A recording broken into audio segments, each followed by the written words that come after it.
Number 10. Superman Jr. is no more! Exclamation point. Remember that time that Superman Jr. quit? No? Well, you can if you read this Elseworlds story. This is another Elseworlds story out of the Elseworlds 80-page giant from the 90s. Seriously, this book is chock full of interesting and strange stories. In this one, Superman Jr. ends up quitting the superheroic game, much to Batman Jr.'s dismay, believing his dad will be around forever, so he's not needed. He's like, I quit, I'm over this. My dad's got this for life, for longer than life. I think you know where this is going next. Superman appears to die while taking a net full of dangerous missiles to safety in the emptiness of space to explode in. Supes Jr. then feels terrible, misses his dad, the whole world goes into a tizzy, and eventually Superman Jr. is inspired to return.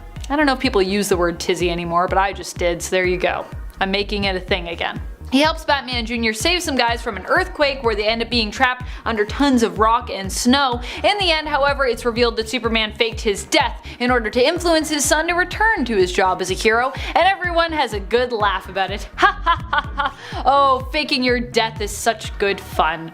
This story also features such amazing lines as Batguy/Bat Jr. I kid you not, he is called Batguy in this comic, asking Supes Jr. what's the true poop on this? And Superman Jr. responding with a rhyme. Rhyming on your father's grave, Superman Jr.?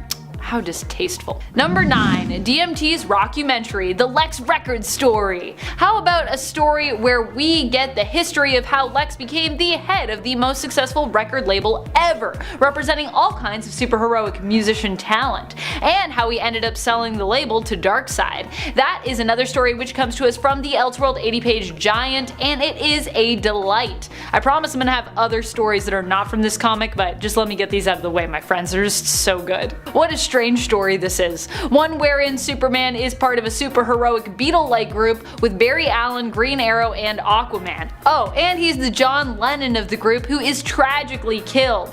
And I never knew I needed to see Martian Manhunter as a rock star, but I definitely did need that, and so do you. And before I move on to our number 8, if you are enjoying this list, be sure to let us know and show it by giving this video a thumbs up. It really does help us out here at Top 10 Nerd. Number 8. Superman/Batman. Absolute power! This comic is an interesting one. We are talking about a world in this story arc where Superman and Batman were reimagined as the only heroes. Both of their parents were wiped out at a young age, and Superman was never raised by the Kents. Instead, they were taken in and raised by Saturn Queen, Lightning Lord, and Cosmic King of the Legion of Supervillains. They created a fascist world which they collectively ruled with an iron fist, eliminating any and all opposing heroes who rose up or attempted to do so anyways. If you don't believe me, just look at the end of the first issue in this arc, which ends with Wonder Woman awakening and recruiting Uncle Sam. Yep, that's just how this story do.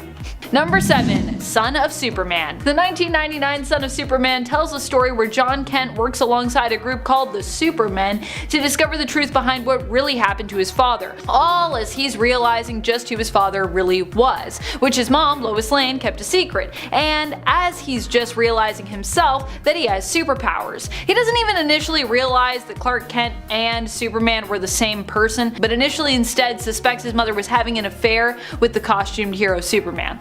Oh boy, John.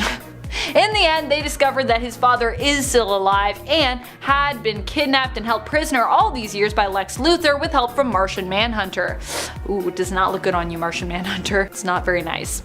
In the end, this plot is revealed, and despite John being new to heroics, he goes up against Lex, and the good guys end up prevailing. My favorite part, admittedly, is when John calls Lex's ponytail outdated. So 90s. Just gotta love that. Also, I just love that Lex has a ponytail in this. I also just love that this story ends with most of the older crew of Supes retiring, paving the way for a new era of supers like John himself. For me, Elseworld stories that end like this, I'm like, I wish this could be the way of DC. Just let some of these people retire. Let's get some new, some fresh blood in here. We've got a lot of sons and daughters and such. Number 6. Batman in Darkest Night. All my Tales of the Dark multiverse fans out there are likely already familiar with this story, if not the original telling of it, then at least the dark retelling of it. You might know the version of Bruce Wayne from Earth -32, but for this multiverse story, we're talking about the version of Bruce that inspired him from the non-dark Earth, just Earth 32, no negatives needed. This version of Bruce is introduced to us in Batman in Darkest Night, a 90s comic that gave us an alternate story, one one where Bruce Wayne, instead of becoming Batman, becomes the Green Lantern in Hal Jordan's place, being chosen by Abin Sur instead. In this reality, Sinestro becomes Green Lantern, Bruce Wayne's biggest foe, and the Joker never existed, as Green Lantern prevents the accident which created him at Ace Chemicals. Here, Catwoman is also Star Sapphire, which I honestly just need more artwork in my life of that whole thing. I'm just like, more Catwoman Star Sapphire artwork, please.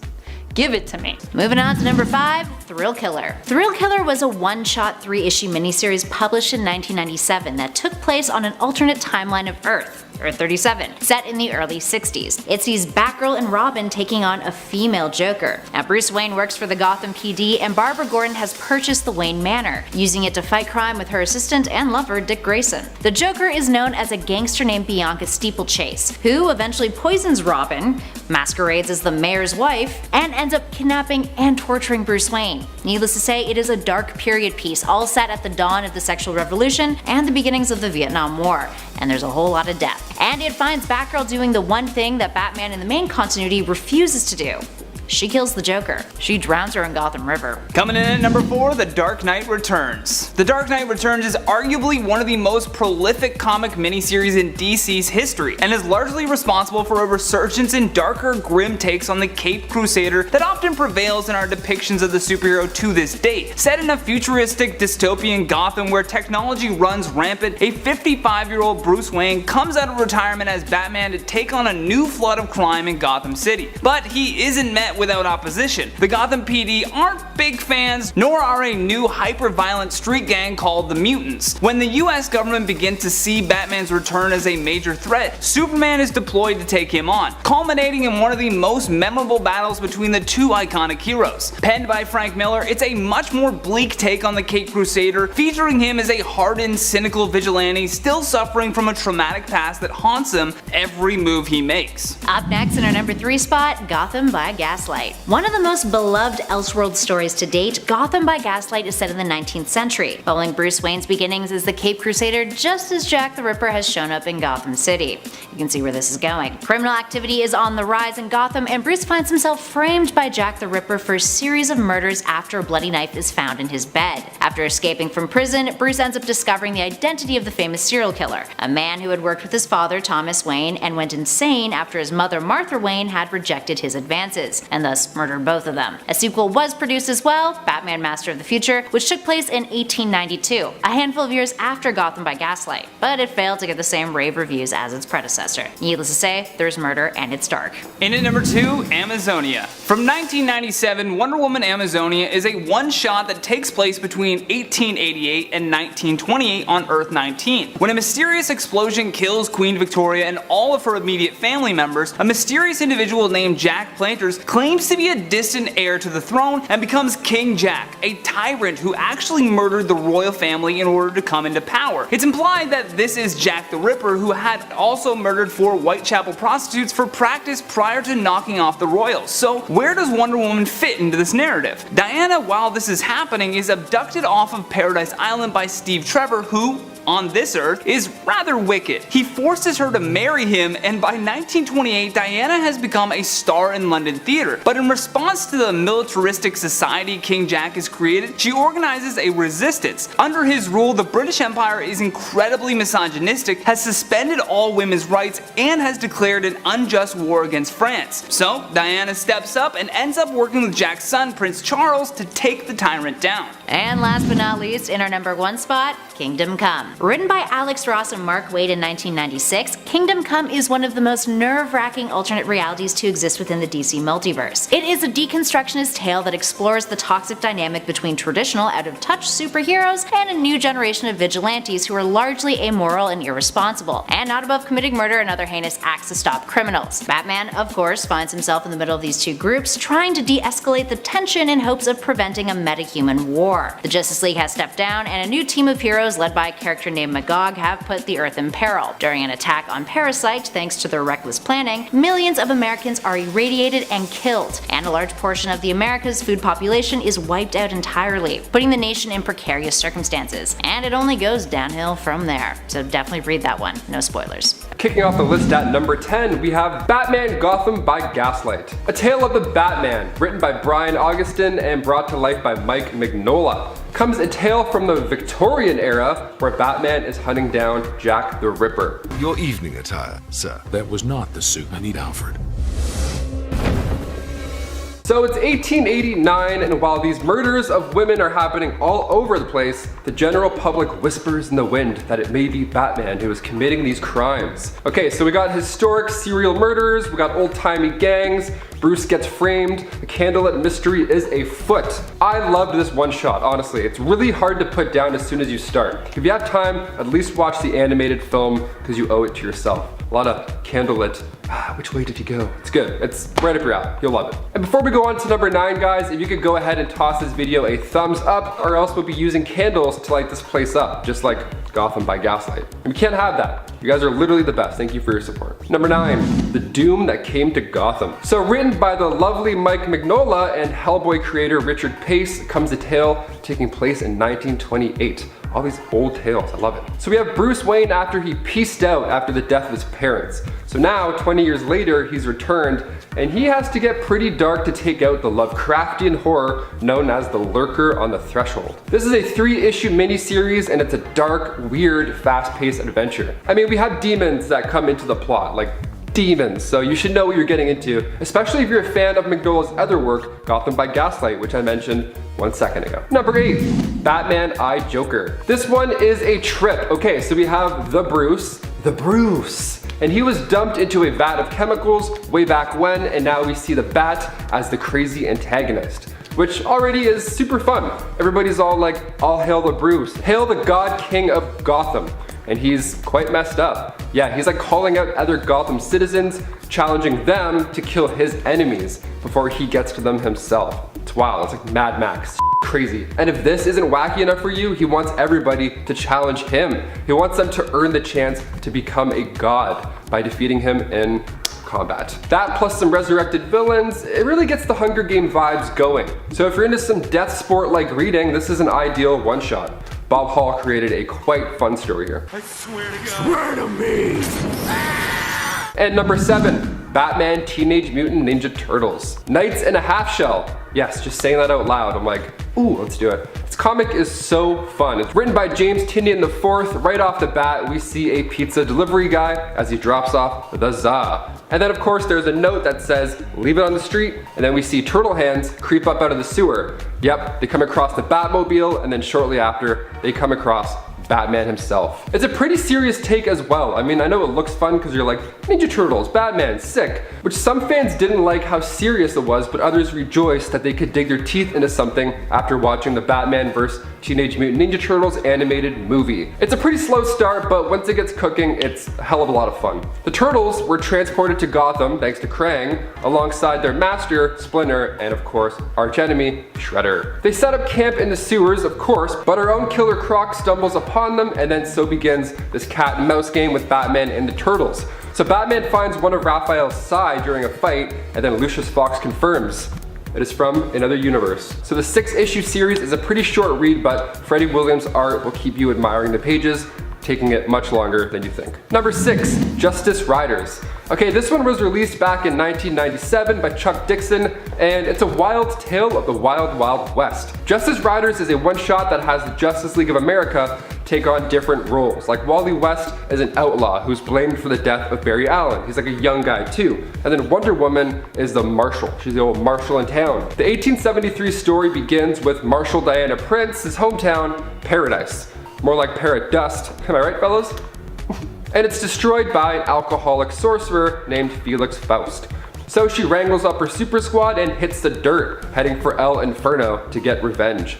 Wild West anything is a good time. There's a lot of hat tipping, we got sunsets, we got giant rocks that look like fingers coming out of the ground, and of course we got some badass gun holsters and some hate chewing. There's rules when you read this one shot though. You have to do the accent in your head the entire time. That's it. Do your worst Western accent the entire time. Next up at number 5 is The Golden Age. The Golden Age was published in 1993 and shows us how some heroes have adjusted to life post-World War II, where the Justice Society and All-Star Squadron have retired. Not all heroes are finding the adjustment easy. Green Lantern has been blacklisted, Starman has had a nervous breakdown, Johnny Quick and Liberty Bell got a divorce, but the heroes must pull together to fight the new threat in the form of Tex Thompson, a new US senator with some nasty secrets. Control and censorship are about to meet their match in this gripping and political tale. Up next in number 4 we have Gotham by Gaslight. Although this 1989 tale wasn't technically published with an Elseworld name, it can be considered the very first Elseworld story retroactively. In this one, Bruce Wayne returns from a trip to hear about strange gang activity taking over Gotham. This influences him to take up the mantle of Batman, but at the same time he is framed for a murder as Jack the Ripper arrives in Gotham. There's a lot going on here. It's a completely different take at Batman, and an enjoyable one at that, plus it basically put Elseworld on the map, so you would be wise to pick it up. In the number 3 spot is JLA The Nail. 1998 brought us this Elseworld comic, which told us the story of what would happen if the Kents got a flat tire due to a nail in the road,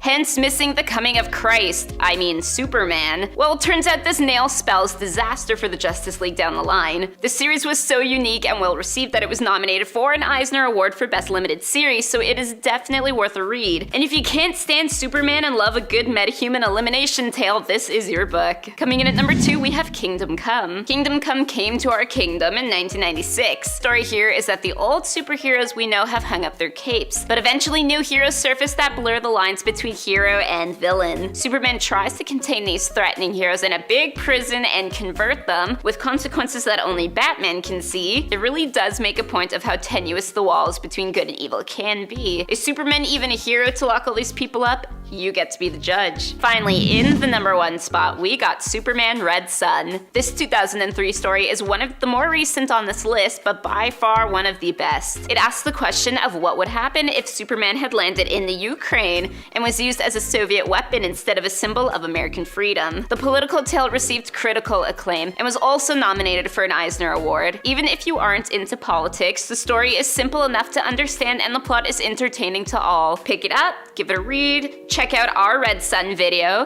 You will not be disappointed, even if you can't stand Superman. Number 10, The Reaching Hand. The amount of bizarre deaths Jimmy Olsen has to suffer in alternate realities, my goodness.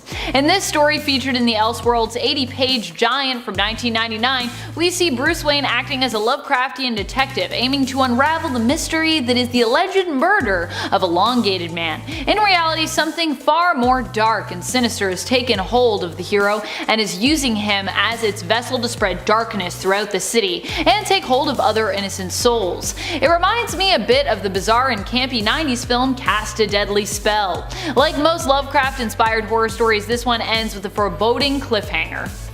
That face. I love that face. Bruce Wayne's face at the end, he's like, oh, what will happen?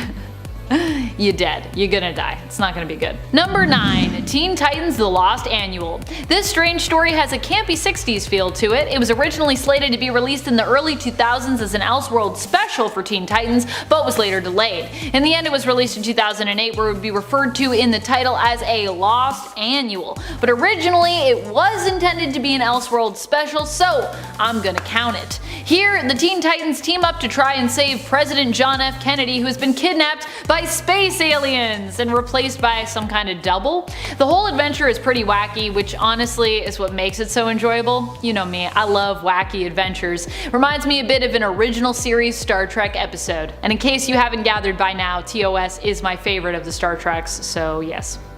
Although I am finally watching Discovery now, so I guess we'll see what happens. And before we move on to our number 8 spot, a quick thank you to all of you for joining me this list, and a reminder to click that like if you want more videos like this one. I personally love exploring Elseworlds with you, so I'd love to do more about it. Number 8, Elseworld's Finest, Supergirl and Batgirl. This one is kinda ridiculous, but also has some pretty powerful and epic moments. In this Elseworlds story, both Superman and Batman do not exist. Kal-El was destroyed before he could become Superman, though Kara Zor-El still made it to Earth. She took his place as Metropolis's hero, becoming Supergirl. Bruce Wayne never became Batman either, and instead Barbara Gordon guards Gotham as Batgirl, after her parents were murdered by accident instead of the Waynes, who were meant to be targeted. The two women join forces and take on a very sneaky Lex Luthor, who Supergirl had thought of as a close friend and ally initially, and a very jacked Joker. He's like really jacked, like more jacked than you could probably imagine. He's also wearing like a little gym outfit, which is just something. Number 7. A Nation Divided. This Elseworld comic, Superman A Nation Divided, gives us a look at what Superman would be like if he was around during the Civil War and happened to be a Union soldier. In this story, Superman is known as Atticus Kent and ends up finding out he has superpowers during the Civil War. He quickly becomes the Union's new secret weapon and even takes both Frederick Douglass and Abraham Lincoln on a little flight to give them a tour of the Capitol. I personally love when history and comics meld, and Elseworld stories that posit what if superheroes were real and part of historical events. So for me, this was an interesting story and one that I enjoyed. The whole story is told through letters of various historical figures as well as Kent himself. Number 6. Thrill Killer. Set in the 60s, this Elseworld stories follows a doomed Barbara Gordon and Dick Grayson, aka Richard Grey Stark, which is his actual name here, although he still goes by Dick Grayson because comics. These two attempt to take on the Joker, who in this world is a woman known as Bianca Steeplechase. In the end, Robin is killed, but so seemingly is the Joker. Oddly enough, in this reality, it's actually Batwoman and Robin who end up inspiring Bruce Wayne to join them. He becomes Batman after Dick's demise. Barbara is also the one with the wealth in this Elseworld story. She is an heiress who became somewhat estranged from her father after the unsolvable murder of her mother. Barbara uses her wealth to purchase Wayne Manor, as in this reality, the Waynes actually lost their fortune during the Great Depression. Very period of them. Very period to lose all of your money during the Great Depression. Or now, during the Now Depression. Moving on to number 5, the Batman and Dracula trilogy. Here we have a trilogy in which Batman crosses paths with Count Dracula. Told over the course of 3 graphic novels, Red Rain, Bloodstorm, and Crimson Mist, it was released between 1991 and 1998. Batman finds Dracula and his minions feeding on the homeless in Gotham. He ends up getting himself bitten in order to defeat Dracula in an attempt to match his strength. He impales the iconic character with a tree, but that's when his troubles really start. He develops a bloodlust and starts to go around brutally murdering his rogues gallery, including the Joker.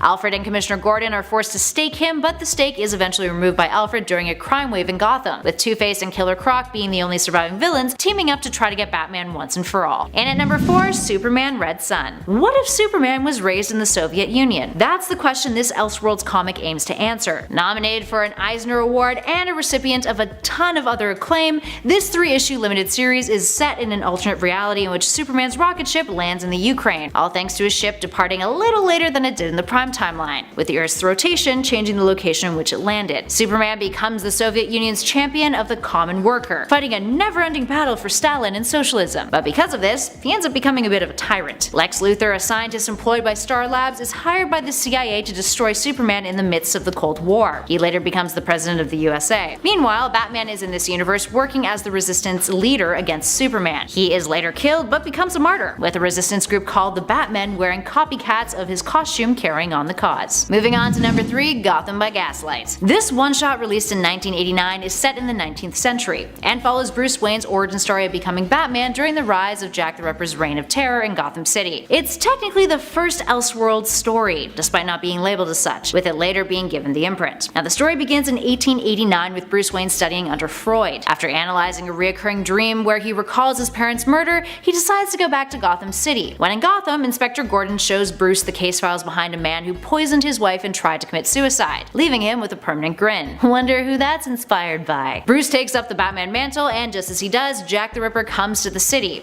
commits a series of murders that some people actually blame on Batman, but eventually Batman and the Ripper come face to face as Bruce interrupts him, during one of his murders that is. It's revealed that the man behind the Ripper is actually an acquaintance of Bruce's, Jacob Parker, who's been going around killing women who reminded him of Bruce's mother, whom he was in love with and was rejected by. Parker was the one responsible for hiring an assassin to kill his parents. Moving on to number 2, Superman Speeding Bullets. Another one-shot on our list, Speeding Bullets was released in 1993, and explores the life of a superhero who is the amalgamation of Batman and Superman. Kal-El is sent to Earth and is found by Thomas and Martha Wayne, who name him Bruce. The Waynes one night are gunned down by a mugger, and Bruce uses his heat vision to kill the mugger. Flash forward several years later, Bruce has become a recluse. That rhymes. Living inside of Wayne Manor, but his super hearing allows him to hear all of the cries of those in Gotham. One night, when armed robbers break into the house and take Alfred hostage, he uses his superpowers and attacks them. That's when Alfred takes Bruce down into a cave below the mansion to show him his rocket ship, to teach him where he came from. Bruce dons the mantle of Batman and begins his crusade in Gotham. The rest of the story finds Bruce facing off against Lex Luthor. It begins to take the shape as an amalgamation of himself and the Joker after an accident leaves him disfigured, and later Bruce ends up adopting the Superman persona. And finally, in at number 1, the German Expressionist trilogy. The German Expressionist trilogy isn't known in name by that. Rather, it's a trilogy made up of 3 different graphic novels, all within the same world, yet each individually unique. The reason why these 3 are referenced as such is because the graphic novels are based on German Expressionist cinema. The first, Superman's Metropolis, is based off of Fritz Lang's film Metropolis. Batman Nosferatu is based off the classic horror film of the same name, and Wonder Woman the Blue Amazon takes after the Blue Angel.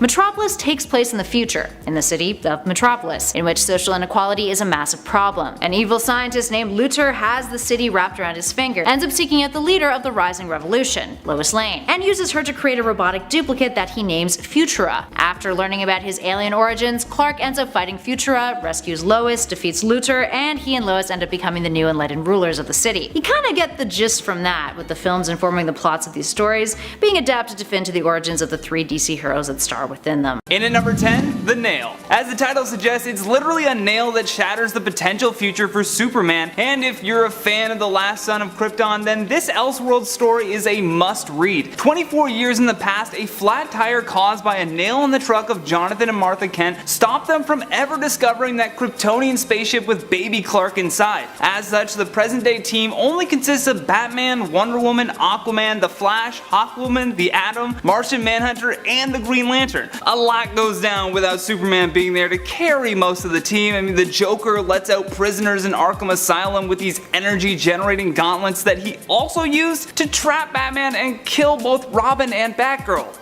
Wonder Woman becomes not so wonderful when she's framed for destroying the White House, which leads to rioting, and this outbreak and disorder and chaos ultimately leads to Lex Luthor controlling the United States and using flying robots to enforce his laws. So if you're a fan of the Justice League, you should definitely read this one because it's a whole new thing without Superman. The whole team dynamic changes to the point where Green Lantern is the strongest hero. Moving on to number 9, we've got Speeding Bullet. This DC Elseworlds story explores the idea of what the DC world would look like if Superman never landed in Kansas, but rather landed in Gotham. So as such, he would be plucked up and raised by Thomas and Martha Wayne instead of John and Martha Kent. I know, 2 Marthas, but hey, if you can put that aside for a moment to embrace this bulletproof Batman, then you'll realize how cool the story is. However, even with this new Bruce Wayne Kal-El hybrid, the Bat's parents are still fatally killed. Unfortunately, that's usually their fate in these storylines. Although it's what also leads to this universe's Bruce Wayne to discover his supernatural abilities and decides to use them to fight crime as the Batman. He's so shocked by his parents being killed that he actually blasts the criminal with his laser eyes, which is just so satisfying.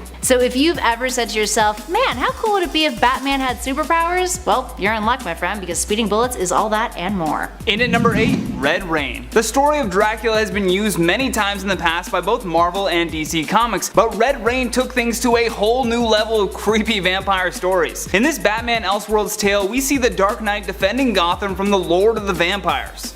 What a cool name. Ultimately, Batman becomes a vampire as well, but we feel like that almost makes sense for his character. The repercussions of such a dark Batman storyline leads to a tragic telling of Gotham's mightiest heroes and villains. Plus, the story for this DC Elseworlds comic isn't the only reason why we encourage you to read it. The artwork is absolutely unparalleled and has been said that it's the eeriest Batman art to date. So whether you're a longtime fan of the dark versions of the Bat, or if you just enjoy scary stories in general, Red Rain is a must read. Moving on to number 7, Red Sun. Superman Red Sun was a 3-part miniseries published in 2003 and begins with the premise of what if Superman had been raised in the Soviet Union. When Kal-El's spacecraft lands on a Ukrainian farm instead of in Kansas, we see a drastically dark transformation of the Superman we know and love. He goes from fighting for truth and justice to being described as the champion of the common worker who fights a never-ending battle for Stalin, socialism, and the international expansion of the Warsaw Pact. Yikes. The writers make it very clear that even the last son of Krypton is not immune to nationalism. This scary story shows just how easily the nurturing in a particular area of the world at a particular time in history could radicalize even the noblest amongst us. The plot uses the real history of Soviet Russia post-World War II, bringing to life the perspective from America's opposition and dropping Superman into the mix of it all. In at number 6, Justice Riders. If you're a fan of the HBO show Westworld and comic books as well, Justice Riders is a must-read for you. Although admittedly it has nothing to do with the show Westworld and precedes its time, it is an exploration of the Justice League as heroes in the Wild Wild West. The excellent thing with this storyline is that it never depends on Superman or Batman to make things exciting. As you can tell from our last few points, much of the DC Elseworld usually has a prime focus on either Bruce Wayne or Clark Kent in their alternate forms. However, for this one, it's a world in which Wonder Woman, Flash, and Martian Manhunter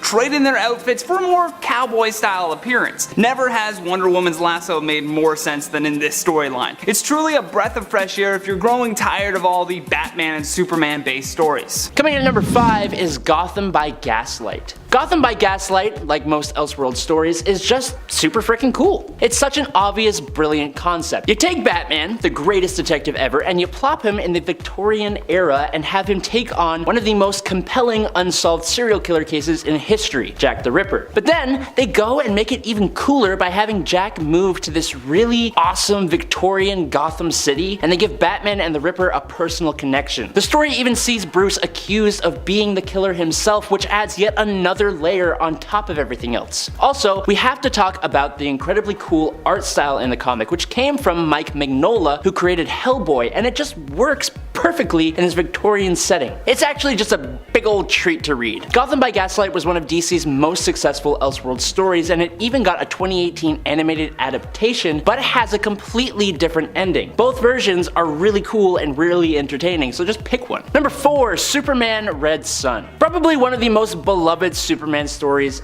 ever. This story asks the question of what would happen if Kal-El had landed not in Kansas, but in the Soviet Union. Superman grows under the ideals of communism and is used by the Soviets as their weapon, helping bring almost the whole world into a super Soviet Union. It sees other heroic characters like Wonder Woman and Batman in this completely different world and really plays with the idea of freedom over security. It paints this Superman in a much darker light, as he will go to incredibly surprising lengths to achieve his goal of Soviet domination. He goes up against a Lex Luthor who becomes president of the United States, has Brainiac as a supercomputer assistant who eventually turns on him, and the end of the whole story? It's a truly mind-boggling experience to say the least. Also, just like Gotham by Gaslight, in 2020 we got an animated version of this story as well, and it's incredible. Oh, and fun fact, Superman Red Sun is real-life Superman Henry Cavill's favorite Superman story, which is really interesting. Like, could you imagine a Henry Cavill Superman Red Sun live action movie? Number 3,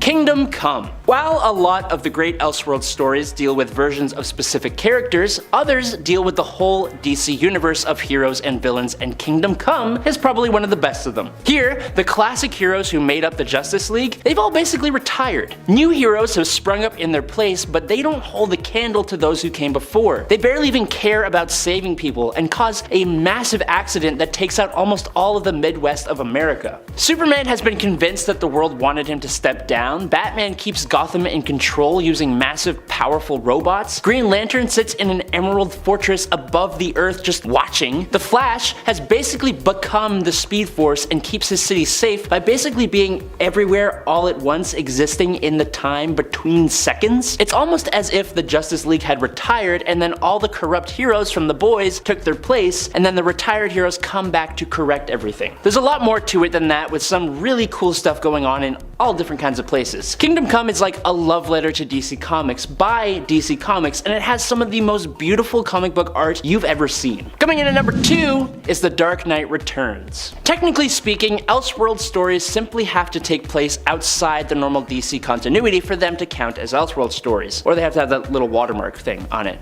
But I'm changing the rules here. Which means that Frank Miller's globally appraised The Dark Knight Returns is an Elseworlds story, and that makes it one of the best ones. Set in the 80s, it actually tells the tale of an old, grizzled, militaristic Batman who comes out of retirement in the face of an American government that has become more and more dictatorial. He takes on a new Robin, he faces off against an old sadistic Joker, and Bats beats the absolute snot out of Superman in one of the most famous comic book fights ever. The unique style of the comic also just adds another layer to this work of art. Sure, the books that followed were kind of horrible in my opinion in comparison and extremely odd, but the one that came first has a special place in so many people's hearts, and for good reason. And finally, in at number 1, The New Frontier. Most Elseworlds stories give us a world with some radical difference, usually that leaves the world worse for wear. Usually the horror of those worlds gives justifications for why heroes must become stronger, go to greater lengths, or show the fullest extent of their might in ways impossible when restricted by the regular DC canon. But in The New Frontier, we get a world that challenges the heroes to do good in a moral sense, to reach the fullest extent of their hopes and ideals rather than their physical limits, and all without losing track of what makes a story just so freaking good. It's a story about heroes who are worthy of being called that, who inhabit a world that wants so desperately to change for the better. It depicts the DC universe during a post-Korean War era with superheroes outlawed by the government. It's also the beginning of the Space Age, which leads to the story being told from the perspectives of Hal Jordan and Martian Manhunter. Fans of Elseworlds think of this one as the most perfect. Each subplot is just as unique as the main story, and the characters are all fully realized with different arcs. It also gives a beautiful theme. The story is just about leaving behind a dark past and looking to the bright future. And like all the other great Elseworlds, there's also a movie, so you don't really have to actually read anything, which is always a good time. In the number 10 spot we have Amazonia. This story was published in 1997 and took a steampunk-driven perspective into a misogynistic Victorian England where women's rights have been suspended. Here, Diana is an Amazon who is snatched away from Paradise Island by the evil Stephen Trevor, who then forces his new superpowered wife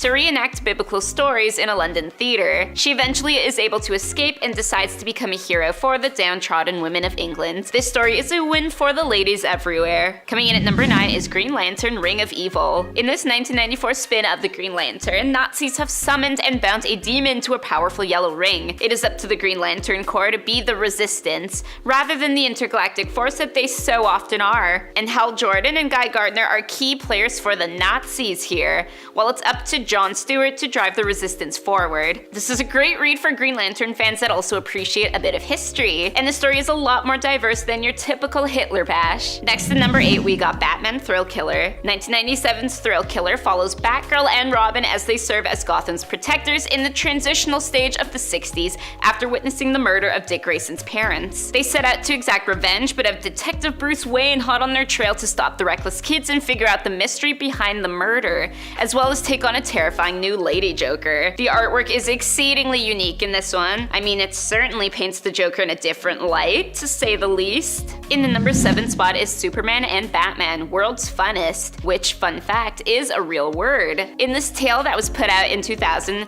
Mr. Mxyzptlk and Batmite are arguing over which hero is the greatest of all time, Supes or the Bat. They of course accidentally kill the heroes, and then they pursue each other through many alternate dimensions, destroying them as they pass through. Hey, nobody said Elseworlds had to be serious, and in this case of a kooky, quirky storyline that is perhaps the weirdest thing Elseworlds has done, it's anything but. They weren't lying about the funnest part. Coming in at number 6, we got Justice Riders. Justice Riders of 1997 takes a Wild West approach to the Justice League. When U.S. Marshal Diana Prince's hometown of Paradise is destroyed, she rallies a team that includes some familiar faces with Western twists to get her revenge. Some members include Wally West, the gunslinging outlaw, and Ted Kord, an inventor donning a pair of antennae. So they switch out some of the superpowers for gunfights instead, but they are well done enough in gritty artwork that you do not miss the special effects. Number 5, JSA, Liberty Filed. Okay, we got some Wild West hootin' and hollerin', but what about some World War II drama? So JSL Liberty Filed was written by Tony Harris and Dan Jolly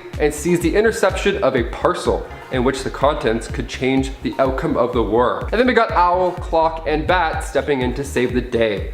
So Jack the Grin, known as the albino smuggler, which is what my friends called me when I would steal their supplies for school, he intercepts a communicate and then hides it, and then starts making bids on it.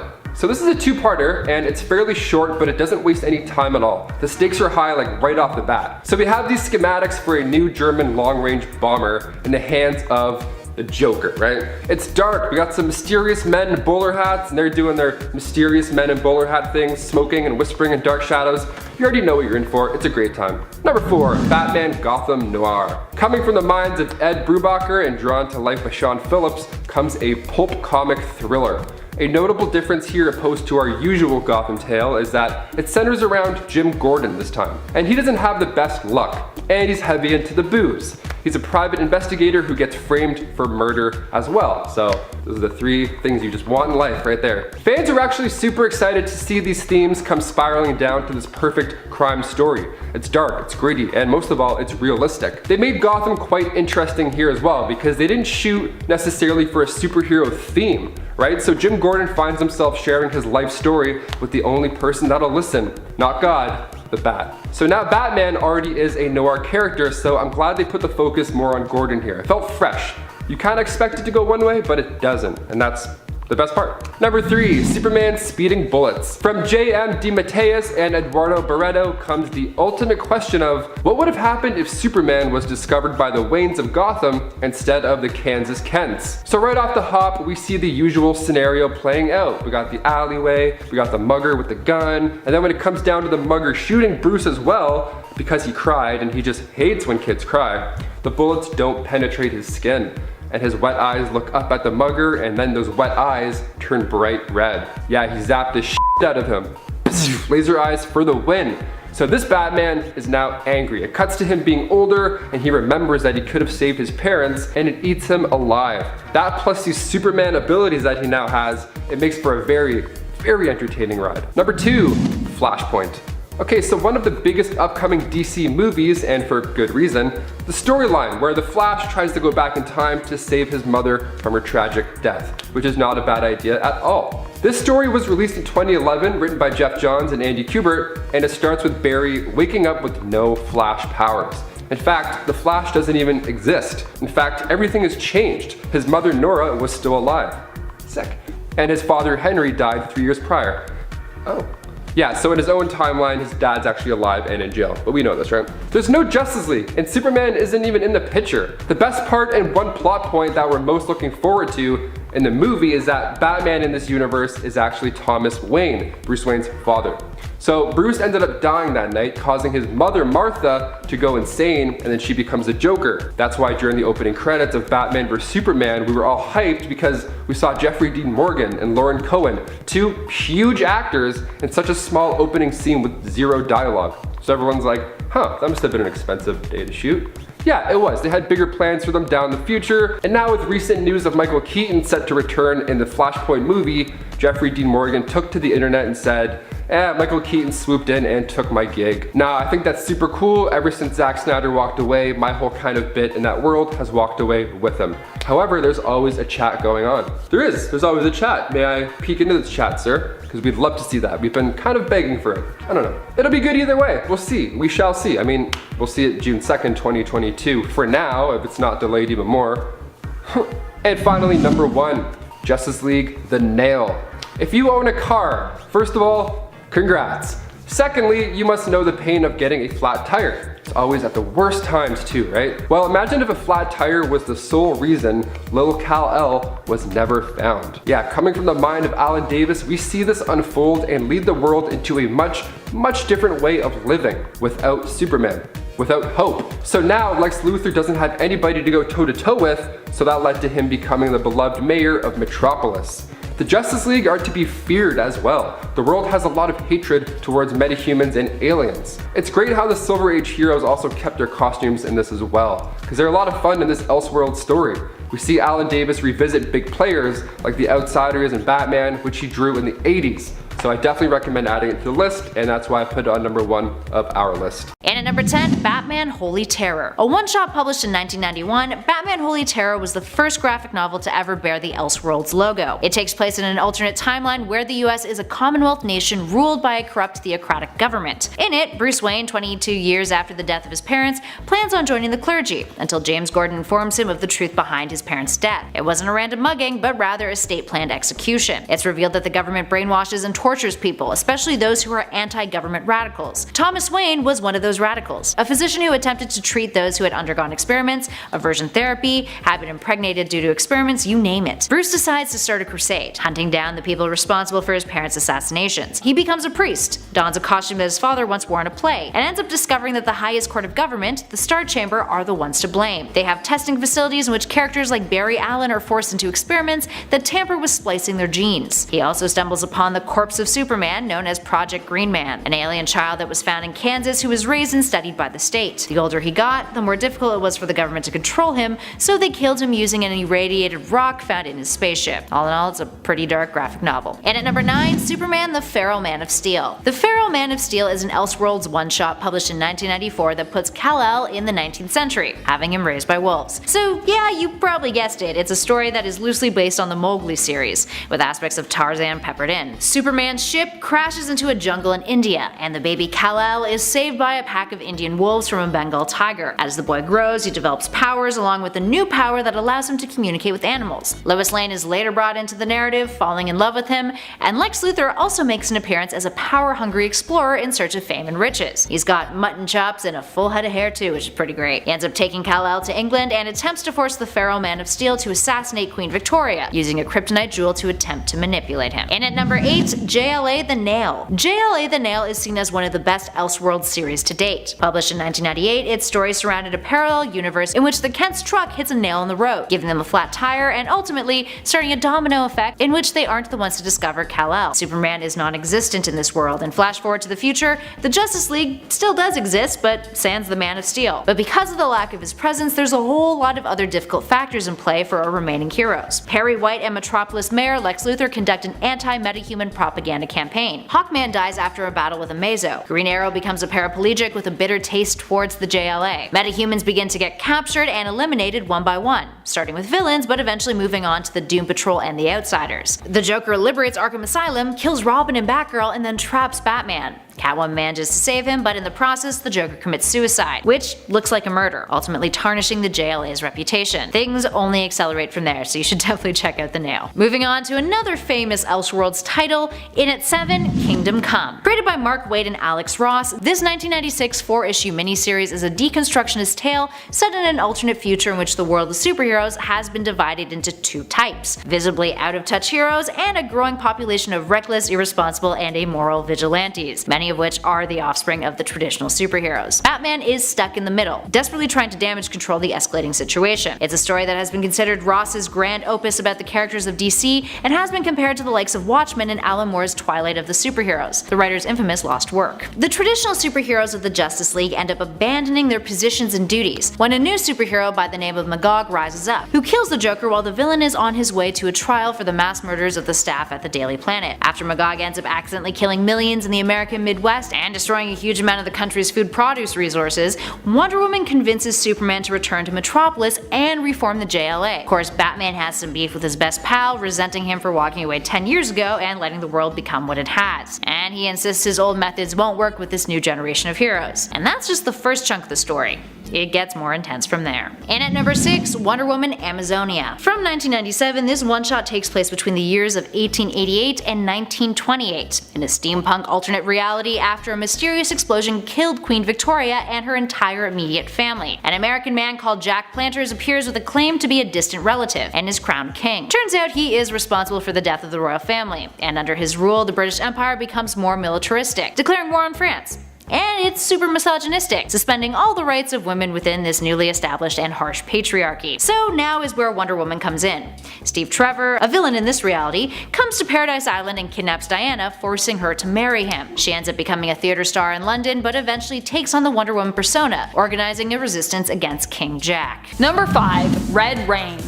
Red Rain has to be one of my all-time favorite Elseworlds tales. It also was an ongoing story that was told over the course of multiple graphic novels released throughout the 90s. In this story, Batman battles vampires but eventually succumbs to them when he is bitten and transformed himself into one of the creatures of the night. He still battles with his new monstrous nature, however, attempting to rebel against it. However, eventually the Joker pushes him too far, causing him to give into temptation and drink his foe's blood. I also like how this is rebel. This is like, get off my lawn, kids. I don't know why I do this when I say rebel. Batman attempts to make sure the Joker will never rise again as a vampire, but eventually it is revealed that he was somehow unsuccessful in preventing this from happening when we revisit this alternate Earth much later down the road. Fans of vampires are sure to also enjoy this world, but as a Batman fan, I also just love the extra layer of moral struggle that vampirism gives Batman. Number 4. Earth 3. Earth 3 is home to the Crime Syndicate, an alternate reality where instead of the Justice League members being heroes, they're villains, and instead of the Justice League, we have the Crime Syndicate. In the place of Wonder Woman on the team, we have Superwoman, an evil version of Lois Lane armed with her lasso of submission. Although I always like to think of it as a whip of submission, but that's something else. You guys can cut that. That might be too kinky. I don't know. I don't know if it's too kinky. You tell me. Internet, you tell me. The heroes of this alternate Earth favor strength above all, and as such only seek to dominate and rule those who they consider to be weaker than them. The Crime Syndicate themselves are composed of members Deathstorm, Owlman, Superwoman, and Ultraman currently, but evil versions of Aquaman, known on this alternate Earth as Sea King, and the Flash, known here as Johnny Quick, were also part of the team at a time. I miss Johnny Quick. R.I.P. Johnny Quick. You dead. Number 3. Elseworlds' Finest. I mostly love this story for the art, to be honest. Elseworlds' Finest is quite different from the previous story we had with no Superman or Batman, with Supergirl and Batgirl respectively taking their place. This title of this story and two-part limited series was initially based on the old comic series World's Finest, which featured the two heroes of Superman and Batman teaming up on the regular. Basically, it's their long-lasting BFF comic. In Elseworlds' Finest, we see the heroes team up to go on an Indiana Jones style adventure, with Bruce rocking some pretty sweet supernatural and mystical armor. The two must work together to face an evil Russian Lex and defeat the villainous Ra's al Ghul in order to save the world and free Lana Lang's father. Number 2. Red Sun. One of the most intriguing Elseworlds when it comes to Superman, and in my opinion Lex Luthor for any Lex fans out there, is Red Sun. Red Sun comes to us from the Elseworlds imprint and aims to answer the question, what if Superman had been raised in the Soviet Union? The result is we get a passionate communist Superman who, instead of standing for truth, justice, and the American way, stands for socialism, Stalin, and acts as a champion of the common worker. Instead of an S on his chest, he wears the symbol of communism, the hammer and sickle. Red Sun was a story written by Mark Miller, which offered us a different look at Lex Luthor as well, who became the president and sort of the hero of the USA, all as a part of his greater plan to satiate his obsession with destroying Superman. So in a weird way, Lex becomes sort of part hero as well as the recognizable part paranoid villain that we've all come to know and love. Number 1. Earth 1. Also known as Earth 1 with the number instead of the letters, so Earth 1 or Earth 1. But it's also confusing because there's multiple Earth 1s. When it comes to some of the DC multiverse, it can actually just get a little confusing in general, as of course there are various Earths that have the same number depending on the continuity we're talking about, New Earth or Prime Earth, not to be confused as well with Earth Prime. Yeah, it can get pretty mathy up in your brain if you're trying to keep track of everything and separate it. But this time around, when I'm talking about alternate Earths when it comes to the number 1, I'm talking about Earth 1, where all of our heroes are just starting out as seen in the Earth 1 series, like Batman Earth 1, Superman Earth 1, Wonder Woman Earth 1. You get the idea. There's a lot of Earth 1s. I like how I didn't talk about it was interesting at all, I just talked about how it was confusing. Anyways, if you've read Earth 1 or any of those series, you know what I'm talking about. It's awesome. Enough said, apparently. And at number 10, Batman Dracula. Some of the coolest stories involve Batman, and I mean, let's be honest, Batman himself is one of the coolest heroes. He's also the most human, literally just being a regular human who fights among gods and aliens against some of the biggest threats to humanity, including vampires. And when he goes up against the baddest and biggest vampire, Dracula himself, Batman becomes more than a man. He becomes the most justice-driven, terrifying vampire you've ever seen, and it is dope. When Dracula comes to Gotham, Gotham, a good vampire grants Batman the vampiric gift in order to take on Dracula himself, and the idea was so awesome that it became a whole trilogy, starting with Red Rain, then Bloodstorm, and ending in Crimson Mist, all of which put the most obvious hero to become a vampire in one of the best Victorian horror styles and with the most terrifying looks I have ever seen for The Dark Knight. Batman Dracula is truly one of the best versions of Batman ever, and 'tis all thanks to Elseworlds. Number 9. Justice Riders. You know what sells?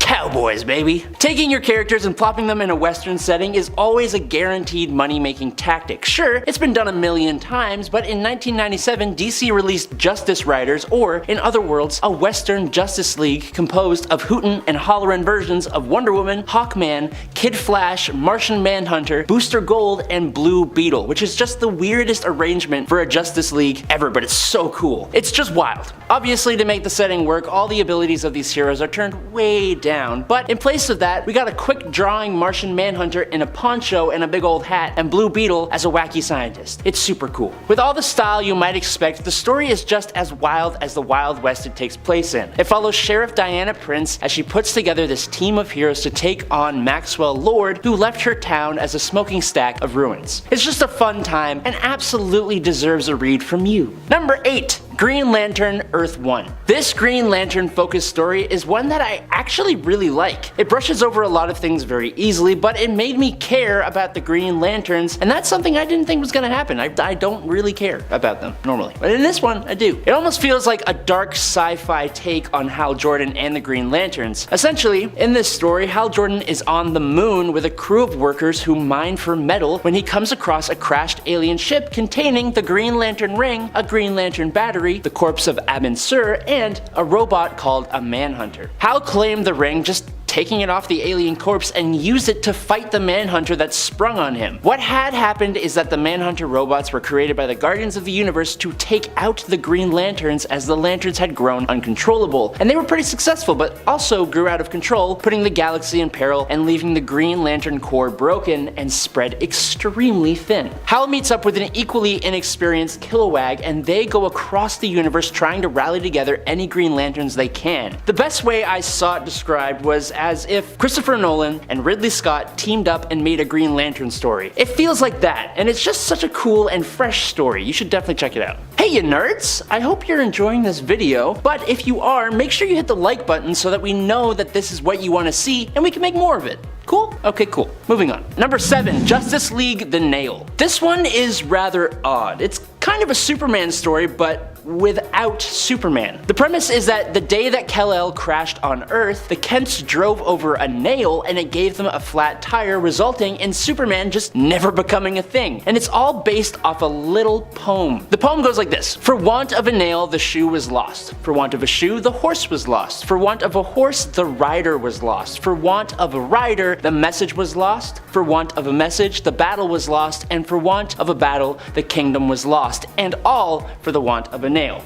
So essentially it's all about the butterfly effect, which is kind of what Elseworlds is all about in the first place when you really think about it. Wow, look at that, so cool. So, in this story, all the other heroes are here, but without that one central figure to embody their core values. Without that main leader, the world actually fears the Justice League. The world is constantly standing against them, and the story shows how they struggle with not only the villains of the DC universe, but even their own public perception, and it's all because Superman is out of the picture. As much as it feels like a big testament to Superman's importance, it does also show the strength of the other members of the League to a degree, which is nice because Superman is just kind of boring. Number 6. Luthor. But do you know what isn't boring? Lex Luthor's view of Superman, and that's what leads me to our next pick. Luthor is a brilliant inversion of the normal Superman story we are all used to. In this story, we get to see Metropolis, Superman, and the rest of the world through the eyes of Lex Luthor. And from his point of view, Superman is utterly terrifying. He's a menace that could destroy the world and the world Luthor has built beneath his burning alien gaze. It flips the whole thing on its head, and while it's relatively short, it does a lot in that small time, showing us the lengths to which Lex Luthor is willing to go to achieve his ideals, but it also tells pretty plainly why he would go to those lengths in the first place. This comic inspired the insanely good Joker story that is this one's spiritual successor, and for that alone, it definitely deserves praise. It's just nice to see a story from a perspective different to the everyday superhero story. Number 5, Batman/Captain America. This has got to be one of my favorite stories out there. It's the team up we've all been waiting for, Batman and Captain America together. I actually love when these two team up. Here we see them taking on each other's main nemesis, featuring Cap's Red Skull and Bat's Joker. There's also a bit of a sidekick swap where Cap partners with Robin and Batman partners with Bucky, and in the end, of course, even Joker admits that Red Skull is so evil, even he is not interested in working with him. He may be a criminal lunatic, but he is an American criminal lunatic. When it comes to German World War II soldiers, even Joker isn't interested in crossing that line. And in the end, he and Red Skull end up squaring off themselves and fighting one another as well, after Joker finds out Red Skull's true allegiance. I just love the Joker's like, I might be crazy, but like, this is too crazy for me. Not about that. Number 4, Batman/Houdini, The Devil's Workshop. For all my Gotham by Gaslight fans out there, here's another stylistically appealing Elseworlds story for you. This one evokes the feel of watercolors and also has some really pretty letters. It's really pretty to look at and features Batman teaming up with Houdini to fight vampires. What more could you want, I ask you?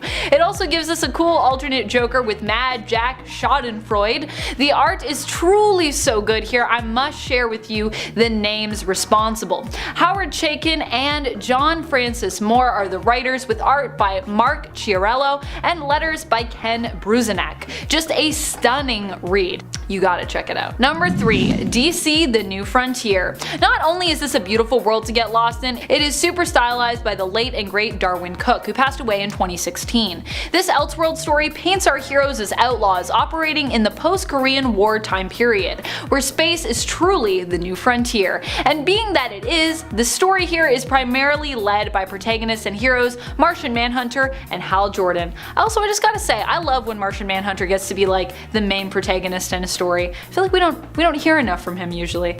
Maybe I just need to read more of his standalone series. Maybe that's what I need to do.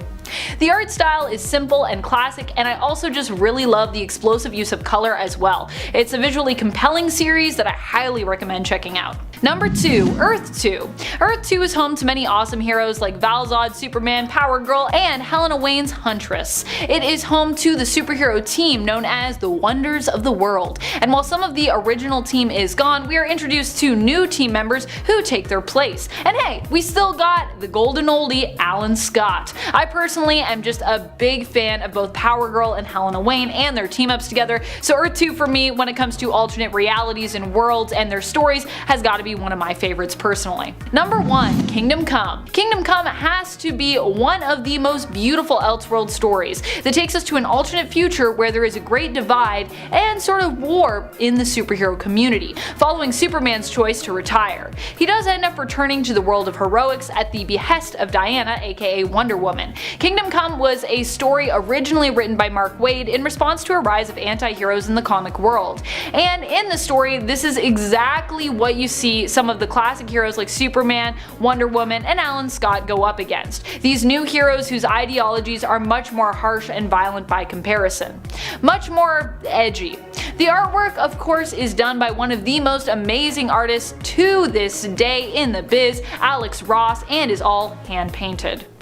We also get to end it with, of course, Superman and Diana becoming parents of like a cool baby, and then also they're like, hey Batman, you wanna also help us raise this super baby? I just love that. I love the three of them like parenting together. I think that's adorable. Number 10, Grim Knight. The origin story of the Grim Knight is similar to the Batman of Prime Earth, but is warped. Instead of the Dark Knight, we know him as the Grim Knight, because this Batman is not afraid to use guns. So yes, you could say he's similar to the OG Batman from the 40s, but he is also far more brutal and ruthless. This version of Batman ended up killing Joe Chill when he was just a child. After Chill shot his parents, he stumbled away in the darkness, but Chill tripped and dropped his gun, and Martha Wayne's Wayne's necklace. While he searched for the necklace in the dark, a young Bruce grabbed the gun and aimed it at Chill, killing him in cold blood with tears in his eyes. This set Bruce down the path of believing that killing was the best way to deal with criminals that opposed justice. This version of Bruce was still inspired by a bat crashing through his window to become Batman, but he also shot that bat when it did. Number 9. Death of Superman. After Superman dies at the hands of Doomsday, Lois becomes depressed and jaded, believing that the world failed Clark. She ends up merging with the Eradicator, who claims it failed in its mission to resurrect the fallen Superman, and instead bonds with Lois so that she can succeed where she believes other heroes have failed, fighting on in Clark's name. However, Lois goes too far compared to Superman, killing those who oppose her, villains and heroes alike. Superman returns, but only lives long enough to express his disappointment and disgust in what Lois Lane has become before he is killed by Cyborg Superman. Super depressing story. Number 8. The Merciless. Like the Earth-12 belonging to the non-dark multiverse, on Earth-12, Batman and Wonder Woman are also in a romantic relationship together. They fight side by side in a war that threatens to engulf the entire population of Earth against the god of war, Ares. After countless have died and they're basically the only two left standing, they finally succeed, but Batman feels in order to protect the world, he should be the one to wield Ares' power. Knowing that Wonder Woman herself would not take Ares' helmet and with it his power, and that she would actually not allow Bruce to take it for fear of it corrupting him, Batman sees no other choice but to kill Diana. He takes Ares' helmet for himself and fights on, claiming to fight in honor and in memory of the fallen warrior and his love, Wonder Woman. Number 7. Blackest Night. This is a wild story wherein Sinestro never shared the powers of the White Lantern. Here, Necron, who speaks through Darkseid, attempts to obliterate the entire universe. Sinestro is both Black and White Lantern, known as the Limbo Lantern, and sees only one way to save the universe, by creating a new universe in Dove's image, by plugging her into the source. This almost works, except at the last minute their ally, Mr. Miracle's conviction wavers, and he ends up killing Dove to avoid creating and living in a world without his wife Barda. Instead, Sinestro is forced to use the only teammate he has left, Lobo, to create a new universe. Yeah. Slim pickings, I guess. The world instead is made in Lobo's image, who taps into the source, eliminating all Black Lanterns and restarting a dark and more grotesque looking world which Sinestro remains trapped in, unable to leave due to Tempest preventing him from doing so. That sucks. Number 6. The Devastator. The Devastator is another twisted version of Bruce Wayne who was pushed too far. For mysterious reasons that remain unknown, the Superman of the Devastator's dark universe randomly underwent a change that caused him to go on a full-out rampage, killing everyone. Batman was one of the last few left to try and stop him, attempting to do so with a kryptonite spear. After Superman blasts off Batman's arm, however, he is driven to desperate measures. Batman is forced to activate his own version of the Doomsday virus, which takes over his body and transforms him into a Doomsday-like creature, becoming the Devastator. Although he fails in saving his world, he succeeds in killing the Superman of his universe, before heading out to try and save other alternate Earths by infecting them with the virus in order to protect them from their world Superman. Although, you know, they never really asked for that, so it's pretty horrifying. Number 5. Etrigan, or Etrigan, or Etrigan, or Etrigan. He could be considered really cool or really weird, honestly. Etrigan rocketed to an Earth of eternal twilight from the doomed planet of Camelot. Who does that sound like? Maybe another hero who rocketed to Earth from another planet that starts with a K? They sound similar because Etrigan is an alternate version of Superman with quote-unquote overnatural abilities. From Earth 13, a planet of the supernatural and occult. Etrigan fights evil in Merlin's name alongside the League of Shadows as the Super Demon. Together, the League of Shadows faced off against an invasion of super vampires. And later, Etrigan became part of the Supermen of the multiverse, targeted by prophecy, and allies with them to come up with a plan to free the other alternate Supermen. A demon Superman is weird, but he won't be the weirdest alternate Superman to hit this list. Number 4. Yankee Poodle. I think I could effectively choose any one of the characters from the animal universe of Earthsea for this point, but of all the characters a part of the Zoo crew, Ali Cadabra, Captain Carrot, Little Cheese, none really make me say, what? quite like Yankee Poodle. Gossip journalist Rova Barkett, an anthropomorphic poodle, see what I did there, would moonlight as Yankee Poodle, a superhero with the powers of magnetic manipulation that for some reason allowed her to shoot semi-solidified electromagnetic blue-colored stars with her right hand, push things away, and generate red and white stripes with her left hand in order to bring things to her. I don't know. If she put these powers together though, she can generate highly destructive magnoblasts. But for me, the best use of her power is she could travel by forming a ramp of stripes in front of her while propelling herself along it by shooting stars behind her. No, I didn't make any of that up. Just so we're clear on that. Number 3, Robert Rogers. This one has got a fun little twist. So, back in 2002, DC teamed up with Stan Lee of Marvel Comics fame, and together they released the Just Imagine series, which is basically, why don't we let Stan Lee come and make a bunch of characters with the ideas of DC characters? It is actually honestly a great idea. One of those characters ended up being Robert Rogers from Just Imagine Shazam #1. And yes, he is Stan Lee's Shazam. When I tell you he is absolutely nothing like the regular Shazam, I ain't kidding. I mean, other than saying Shazam to activate his powers. For starters, he is not a kid. He is actually an agent with Interpol, and he is assigned to the tough agent Carla Noral, who together go to India to hunt down criminal Gunga Khan. Secondly, he is empowered by the wizard Merlin to hunt down Morgana Le Fay. And finally, when he yells the word Shazam, he transforms into a giant, hairy, red-fanged creature with a necklace of bones. Gosh, I love Stan Lee. Number 2, Milkman Man. The DC Universe Wiki says that Milkman Man is an imperfect copy of Superman. Excuse me, DC Wiki? This is an improved copy of Superman. All that calcium, strongest bones you've ever seen. I bet. In JLA/Doom Patrol special, the Doom Patrol has discovered that an interdimensional corporation called Retco has been stealing stories, reconfiguring them, and repackaging them for new markets. Retco has embedded itself into the current continuity, using the radioactive milk of psychic cows to quell the more dangerous impulses of the Justice League and turn them into heroes safe for the masses. That is literally the quote from the official summary. I am not even joking. Milkman Man has all the same powers as the famous Kryptonian superhero, only he's a milkman, and central part of the Community League of Rhode Island, a sinister group of pleasant-spoken normal folks. Please just do yourself the favor of reading this story and trying to figure out what the heck is going on. Number 1,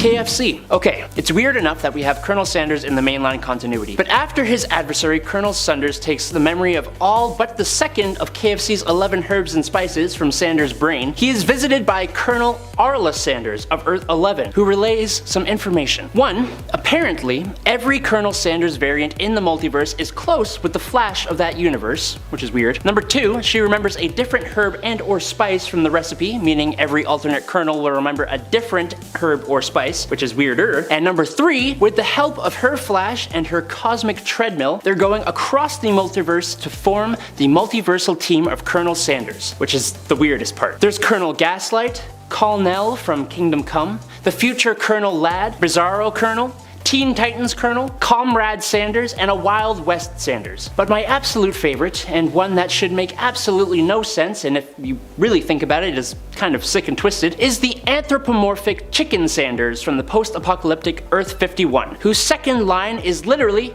Bach! Appetite. What the Bach? Coming in number 10, we have another Flashpoint. This seems like the most common way that the DC universe could end. It doesn't matter how many times the speedster runs as fast as he can never run fast enough to change the world for the better. For those of you who don't know what I'm talking about, the Flashpoint is when the Flash runs so fast he goes back in time to reset things. The most famous version of this is when he runs back in time to stop his mom from being killed when he was a kid, and comes back to the present day to find that everything has fallen out of control. Bruce Wayne is dead, Thomas Wayne is Batman, Martha Wayne is the Joker, Atlantis and Themyscira are fighting over Earth in the biggest war that the world has ever seen, and Superman is a withered cower in a bunker that can barely talk. I hate to say it, but things were better the other way around, Barry. So Barry Allen has to run back in time at the end of this to reset everything so it can return to the way it was. Now we do see the Flash pull off this move again in the Justice League Dark universe, which I love. The Flash runs back through time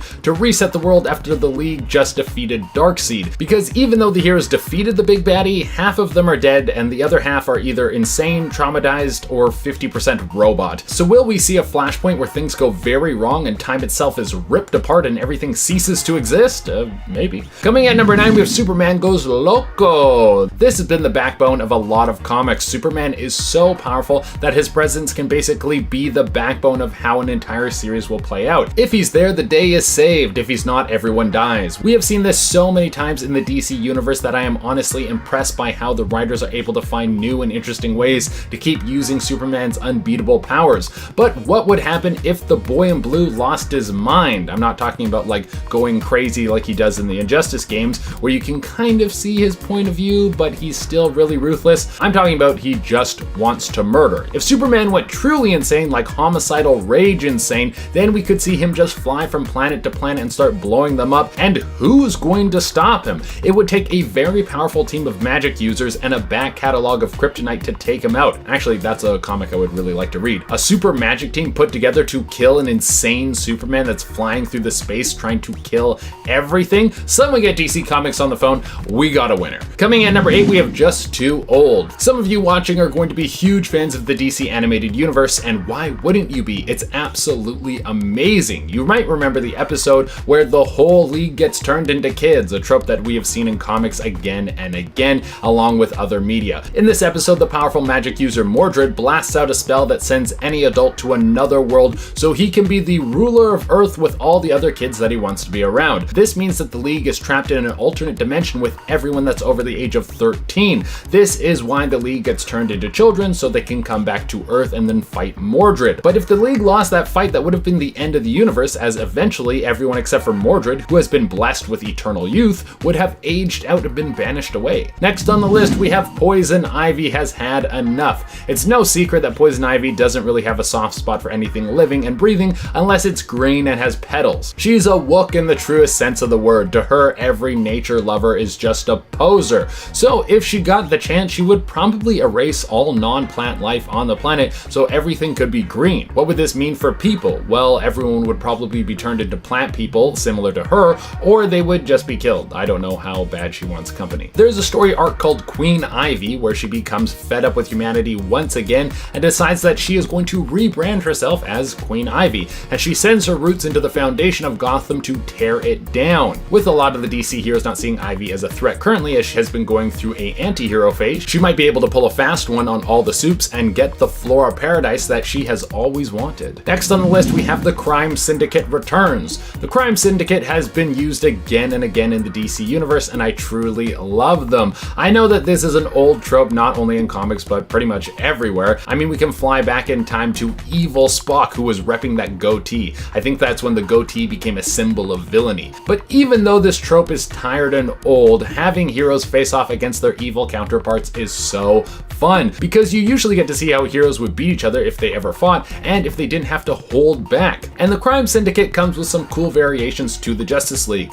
like how Superwoman has a lasso of submission, and Ultraman has to feed on kryptonite to get powers and is weakened by the sun. But when we see this team of terror rip through a wormhole in the New 52, they nearly take out the entire League by trapping them inside Firestorm, which would have caused him to explode if they weren't eventually freed. But if the Syndicate had their way, the DC universe would have been destroyed before the New 52 ever got its footing. Number 5, Earth 14.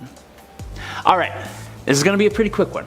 There is not a whole heck of a lot of information out there about Earth 14, which first appeared in Superman Volume 4, number 15 in 2017. I want to talk about it because the Justice League of Assassins is just the coolest looking version of the Justice League I have ever seen, even if it was just for a short period of time. The Assassins are made up of alternate heavy weapon bearing versions of Wonder Woman, Batman, Harley Quinn, Flash, Aquaman, what looks like it could be Green Lantern, and Superman. They only last about 3 pages of the comic they are a part of, but I really hope we see them pop up in other stories because these guys are just so rad. All we saw them do was fight a bunch of gatherers in a post-apocalypse looking Earth. Number 4, Batman 89. Okay, you can fight me in the comments about this one. Batman 89 was published in 2021, but the stories take place in the Tim Burton Batman movies world. Seeing how we haven't actually seen a comic in this world, I'm gonna take this one, okay? Cool. So yes, This is that Batman and Bruce Wayne in this comic. He has the same suit from the movie, the same amazing Batmobile, and it takes place after the events of the movies. But it's more like comic heavy. It's really, really cool. We see Harvey Dent actually become Two-Face, Michelle Pfeiffer's Catwoman is back, and we even get a Robin for this universe. It's so awesome. I don't want to spoil too much, so you can probably guess what I'm gonna say. Go give it a read. Number 3, DC vs. Vampires. The ongoing DC vs. Vampires limited series that started in 2021 is such an amazing story. It just makes sense. Pit the characters of the DC universe against a growing army of vampires? A mystery around who the superhero vampire leader is? It's great! The basic premise, without spoiling much, is that Mary, Queen of Blood, who upholds the peace between vampires and humans, is dead. Whoever killed her also killed the Legion of Doom, and has made a plan for vampires to take over the world. Andrew Bennett, a vampire, went to the Justice League to tell them about the army of vampire supervillains. There's a vampire Gorilla Grodd, like, come on. The story has a large Batman and Bat family presence, as a story about vampires should, and for a story so grim, it actually has some really funny moments. Especially from Damian Wayne, as I'm sure no one is surprised by. Number 2, DC Bombshells. DC Comics Bombshells is an awesome story from 2015 that focuses on a reality where a team of female superheroes fight on the side of the Allies during World War II. It actually first came to be because of a line of statuettes released by DC with superheroines wearing retro 40s inspired costumes. They were so popular that they moved to variant covers, and then they got their own series. Each hero has their own style and story, while still all being part of this bigger, wider alternate World War II story. It's truly awesome, and mainly follows Batwoman, Wonder Woman, Supergirl, Stargirl, Zatanna, and the Batgirls. Go give it a little gander, would you? Number 1, Dark Knights of Steel. And now for my favorite. Dark Knights of Steel. Swords, sorcery, superheroes. Dark Knights of Steel is a story that actually came out this year, that's 2022 if you're watching this from the future, but is set in an alternate medieval fantasy universe. Batman is an actual knight and half Kryptonian. Like, I'm just in love. Okay, so basically, Jor-El and Lara escape Krypton before it is destroyed and crash land on the medieval Earth, and eventually become the rulers of the land after giving birth to Kal-El. It's wild. There are alternate versions of Green Lantern, Supergirl, Harley Quinn, Robins, Alfred, Constantine, Green Arrow, Joker, Green Lantern, Black Lightning, and more. I love to see comic book publishers do these time-displaced stories. It's great. Number 10, Tales from the Dark Multiverse, Batman Hush. I actually really love this story, but it's also kinda out there, especially when you consider it has its own sort of theme song and a very creepy tone. In Tales from the Dark Multiverse Hush, Bruce Wayne is the one who becomes a version of the Hush character. It would be more accurate though to say that he becomes a version of Hush and Batman if they were kinda like combined together. Here, Thomas Elliot instead becomes a rich billionaire playboy and also corrupt senator, allying himself with Talia al Ghul. He manages to make it so that Bruce was locked away in Arkham Asylum. Despite feeling slightly guilty about doing this to his childhood friend, overall Elliot is pretty okay with the way Bruce is imprisoned and treated there. However, after faking his death, Bruce Wayne manages to escape Arkham and becomes Elliot's worst nightmare. And just for a fun fact, he doesn't go by Hush in this one though, he's the Silenced. Shh. Get it? Still like Hush. Number 9, JLA the Nail. This is an Elseworlds story that centers around a literal nail. The nail in question is one that punches Martha and Jonathan Kent's tire, thereby preventing them from intercepting and adopting little baby Kal-El, who would grow up to become Superman. Or at least he would have grown up to become Superman if that's what happened. In this world, instead, there is seemingly no Superman. As such, Lex Luthor is successful in making the JLA a band of outlaws. Instead of them being celebrated heroes, they're kind of considered to be somewhat criminal, despite of course their noble intentions. What I will say is at least a lot of this artwork is pretty good. Most of the limited series ends up being kinda dull, save for a few scenes and plot points. The parts that I found the most interesting were one where Selina gets therapy while sexy posing on a desk, another being a fight involving Joker with anti-grav mitts versus Batman, which takes place after Joker has successfully killed Batgirl and Robin. Batman ends up broken as a result of the Joker's actions here. We later learn that the Superman of this universe is basically a very sensitive Jimmy Olsen who is bonded with the remaining traces of Kal-El's DNA found in this crash-landed spaceship. Jimmy doesn't like it when people laugh at him. He ends up in a fight with the real Kal-El, another interesting part of the 3-issue series, who it turns out was adopted by the Amish, hence why he never became a hero, as he preferred to stay within his community. So we get an Amish Superman, and then we also get Jimmy Olsen Superman, but he's pretty much evil. Also, what is that costume he's wearing? Sorry, Jimmy, I didn't mean to laugh at you. Sorry. Alright friends, before we move on to this next spot, if you are loving this list and you want even more multiversal tales, let us know that you love it by giving this video a thumbs up. And also let us know in the comments what other multiversal tales you have loved or you have thought are super weird, or that you loved and thought were weird. I mean, they don't have to be mutually exclusive. Number 8. Tales from the Dark Multiverse, Wonder Woman, War of the Gods. I don't even know what to really make of this multiversal story. All I can tell you is buckle in, because this Dark Multiverse story is, yeah, dark. To be fair to this one-shot though, I don't really even know what to make of the War of the Gods story in the main continuity, which I also found a little confusing, so it makes sense that this is where I would be as well with the Dark Multiverse version. A little confused. In this story, the Amazons of Themyscira end up in a war with the United States. When Diana is pulled into a battle with Hecate as a result of these events, where in the main continuity Hecate was defeated by Wonder Woman's lasso of truth, here she just ends up planting a seed within Diana's mind. Diana defeats her, but only temporarily. Following the death of Hippolyta, her mother, Diana is left weak, fearful, alone, and resentful, and this is when Hecate is able to take over. Unable to free her, all of Wonder Woman's friends die trying to. The only way to contain Hecate Wonder Woman is with magic, and many of her magical colleagues actually die in the attempt to do so. Hecate as such ends up chained, but of course so is Diana, unable to find the hope to escape her own internal prison. Of course, like most dark multiversal tales, we end on a pretty dark and tragic note. But that's okay, Zatanna's never gonna give up. Number 7. JLA Act of God. Admittedly, this is a cool premise, but it just doesn't make a lot of sense, which is what's weird about it. In JLA Act of God, an Elseworlds 3-issue miniseries, we get to explore a world where all the heroes of Earth have simultaneously lost their powers. Well, at least almost all of them anyways. How did this happen? Black light? Somehow the world being hit with a flash of black light results in almost everyone losing their powers. I guess normally superheroes like don't go to raves or anything, where black light is, I feel like, very common. Although this is attributed to the black light, some might call it an act of God. A later on, very suddenly, devoutly Christian Diana Prince at least would probably claim that. Diana, haven't you met gods?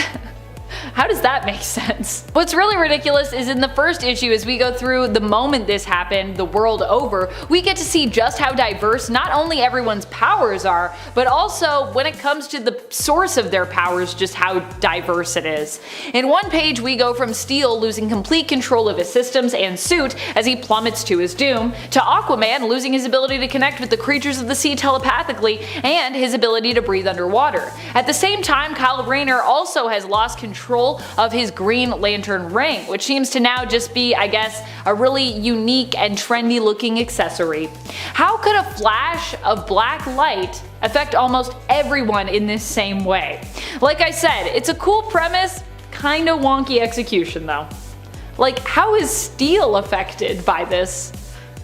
Didn't Steel make his suit? I'm confused. Number 6. Facets. What happens when we get to see the Teen Titans as they'd be in a fantasy setting? Well, a whole lot of weirdness. Raven of course ends up evil, known as a deadly and beautiful sorceress, Queen Raven. She creates her own loyal servant and accomplice with Victor Stone, or at least she tries to, transforming him permanently into a cyborg. It turns out this isn't all that Raven's been up to though. She has a whole collection of prisoners whom she has transformed in some way, and when Cyborg refuses to join her, she also contemplates holding him there with the rest of them. So apparently she does this a lot. Seems like her deals with people don't usually work out. I guess she's just hoping that one day that'll change. She's like, I'll just keep doing it, eventually someone will be loyal to me. If I try it enough times, it's gotta work. In this story, Coriander is a prisoner of some goblin mages who use cosmic energy to transform her into Starfire. The comic features an all-out battle between Raven and Starfire, joined of course by the rest of the Titans. Nightwing goes on a trip inside Phantasm's cloak, literally looks like he's tripping out, and eventually Trigon joins the party when he is summoned by his daughter Raven. You can check it all out in the 1994 New Titans Annual. It's weird. It's definitely weird. Also, some of these outfits are interesting. Number 5. The Linear Verse. The Linear Verse is an alternate reality where the people age so slowly that it's almost safe to say they don't age at all. Batman began his career in 1939, with his youth lasting for decades instead of the normal aging of a human. In a way, this kind of represents how comic book characters seemingly never age and grow old, except in certain stories. By the late 20th century, the world had most of its superheroes. After this point though, things get a little whack. See, Earth became a dystopia ruled by the wealthy, which, I don't know, it seems a bit too real for me. And a great disaster was foreseen that actually came to pass. And the world became very similar to the one in the Earth AD story. Anthropomorphized animals had become the rulers of the planet, with humans devolving, save for Kamandi and a few others. Then, in the 25th century, humanity seemingly built a high-tech society, which saw the rise of Michael Carter, who is Booster Gold. In the 31st century, Earth became the base of the Legion of Superheroes, who were an interplanetary superhero team. This world is just a wild ride. And it first appeared in Generations Forged #1 in April of 2021. Number 4.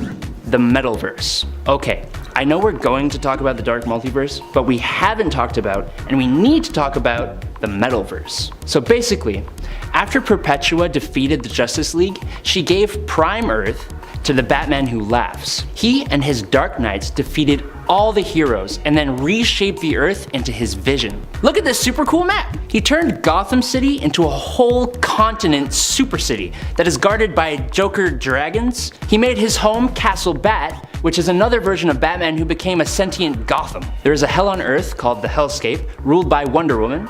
Arkham Wasteland, ruled over by Harley Quinn.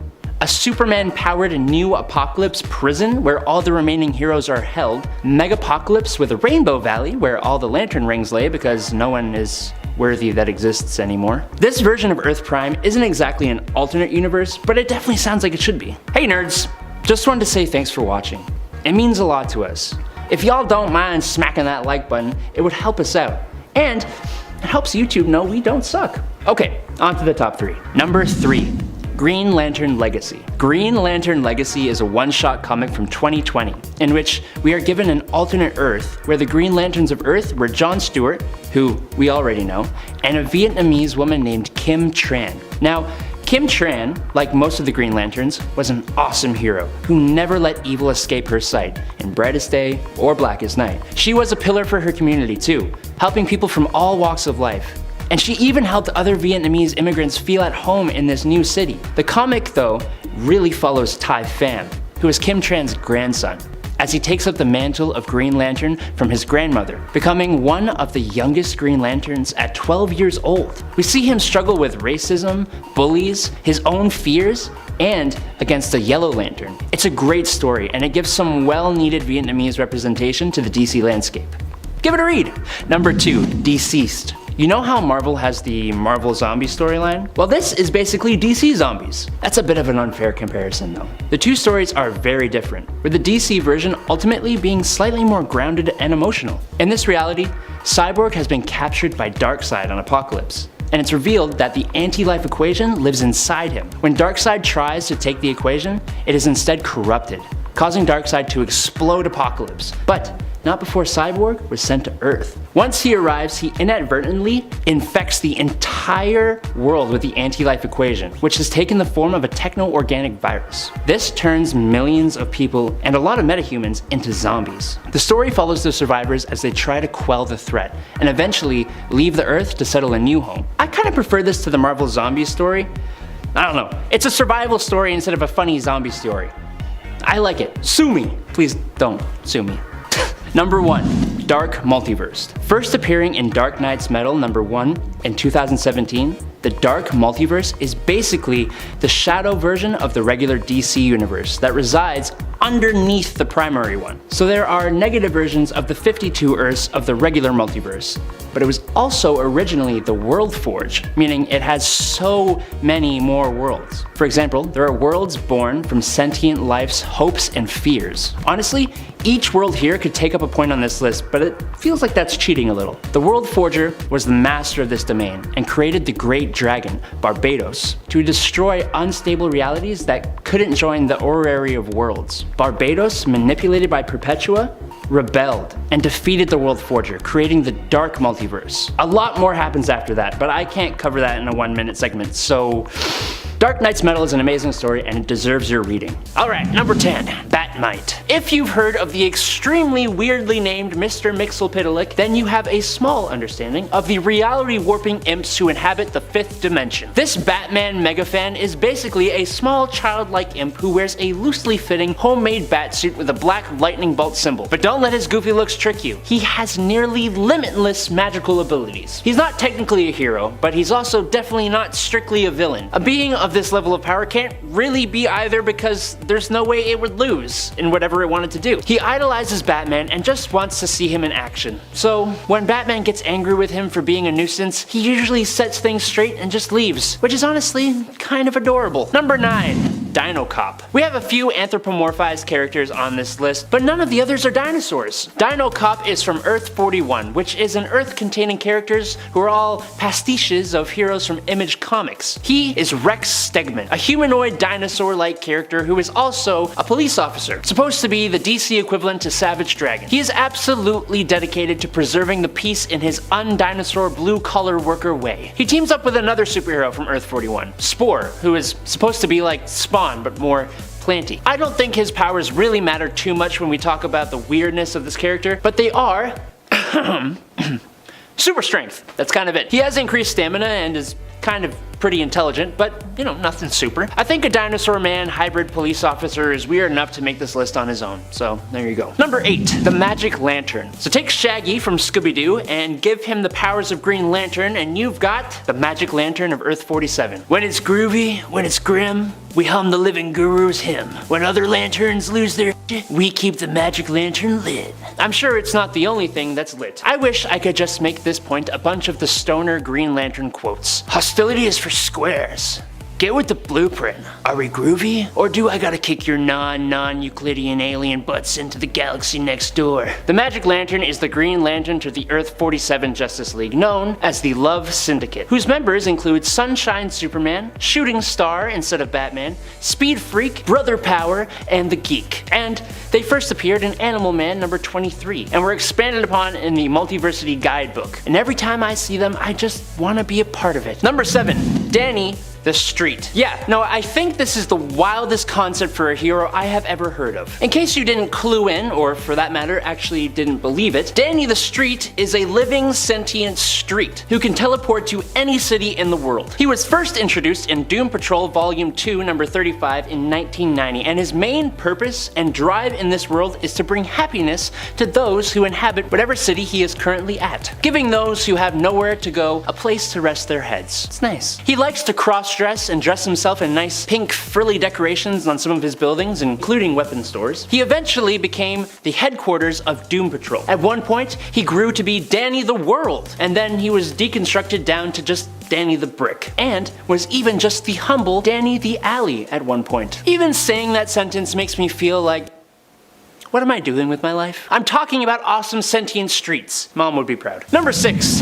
David Dibble. David Dibble dibble-dabbled in some kind of dubious scientific debauchery which decidedly turned him into Dig Dabby. Turned him into Big Baby, otherwise known as Behemoth. Hailing from Earth 8, where there are characters that seem to be DC's parody for Marvel characters. As part of the Retaliators, genius alternate name for the Avengers, Behemoth is basically the Hulk, turning from a scientist into an extremely strong monster. Only The unfortunately named David Dibble, instead of turning into a green savage beast, turns into a giant blue mega baby. While he used to have a dumbed down intelligence when transformed, he has managed to recover his intelligence over time, just like how Marvel's Green Goliath did the same. The baby part of this is probably the strangest part, but it does reflect how Hulk basically acts like a tantruming toddler when he transforms. Number 5, Elseworlds' finest, Supergirl/Batgirl. You can't go wrong with a jacked Joker when it comes to weird multiversal stories. Looking real jacked, baby! Elseworlds' finest is weird but also kind of cool. It focuses on Barbara Gordon and Kara Zor-El, Batgirl and Supergirl respectively, who are guardians of Gotham and Metropolis, as in this world, there was never a Batman or a Superman. The two of them team up to take on the manipulative and traitorous Lex Luthor, and as I said, a really swole version of the Joker. It's a strange one, but it's also kind of a great one. Number 4, Batman/the Demon, a tragedy. In this Elseworld story, we get to explore a horrifying fantastical world where magic exists. Here, Bruce Wayne is not the Batman, instead suffering from an allergy to moonlight. He is a restless sleeper, and it turns out this is because he's actually bonded to the demon Etrigan. Oh my goodness. It takes Bruce a while to figure this out though, but in the end, he is too late to save his girlfriend Glenda. Poor Glenda. The best thing he can do according to Merlin is to wipe his memory, which will also mean he has no recollection of Glenda. Oh no. Merlin claims that this will save her. Unfortunately, it doesn't, as Etrigan taking over Bruce in the nighttime does end up still killing her. But hey, at least Bruce doesn't remember her, which actually seems to have been Merlin's plan all along. You see, in order to keep the demon trapped within Bruce, his forgetfulness is necessary. There is no way to save Glenda really in any case, most likely, and Merlin was just saying that to try to get Bruce to, do what he wanted him to do. But hey, at least Bruce doesn't remember her, so at least he won't be sad about it. Number 3, Brotherhood of the Bat. Have you ever wondered to yourself what the DC universe would be like if every member of the League of Assassins was dressed up and also weirdly happened to resemble Batman? No? Me neither. But too bad, because we get to know what that would be like in this Elseworld story. I mean, not even too bad, it's kind of really great in a weird way. Brotherhood of the Bat takes place in a post-apocalyptic future where Ra's al Ghul decides that the League of Assassins, they need some new costumes. New Bat-themed costumes that all very much resemble alternative takes on Batman's outfits. Also, check out some of the notes on Ra's al Ghul's design sketches here. That is honestly my favorite part of this story. Just seeing all these, there's little notes in red. It's like, is this cape too much? You can never have too much cape, just so you know. Just so you know, Raish, no such thing. Number 2, Batman Nosferatu. If you want something weird in a sort of horror-based and very artistic way, we've got you. Batman Nosferatu was actually part of an Elseworld story series that delve into the German Expressionist period. This story seems to take some inspiration from Nosferatu and the Cabinet of Dr. Caligari. Not only is the art style very different and unique, but the whole tone and the style of the dialogue is as well. The story has a lot going on, but mainly it follows the horrors of Dr. Arkham. To give you the briefest summary ever, because as I said, there's a lot going on in this story, it's also quite long. The story mainly centers around Dr. Arkham and his experiments and creations, including one called the Laughing Man. Oh, I wonder who that's supposed to be. A reanimated creature made from various corpse parts. In the end, Bruce Wayne's son ends up dying and is resurrected as the Nosferatu, sort of cyborg monster creature who ends up taking on and defeating the Laughing Man. I wonder who Nosferatu is supposed to stand for here. Any guesses? Number 1, Batman/Lobo. Like all of the weirdest comic stories out there across the multiverse, this one also features Lobo. Here, Joker hires the mercenary to ruin Batman's reputation and then finally kill his nemesis. Lobo sets out dressed as Batman and begins to muck up the streets, killing Batman's villains in gruesome ways to make sure that people know that Batman is no hero. He's like, what, does Batman have a no-kill policy? Pfft, not anymore. Also, the deaths have to be gruesome because this is a Lobo comic after all, so yeah, they're all pretty... There's something. I don't even know if we can show them here. In the end, the Joker is forced to call off Lobo after it's revealed that Batman is actually his long-lost twin brother, Bruce Wayne. You see, Joey and Bruce were apparently separated at a young age. I mean, does it get any weirder than this? Number 10, Batman vs. Bigby. You know Batman, but have you ever read or heard of the Fable series?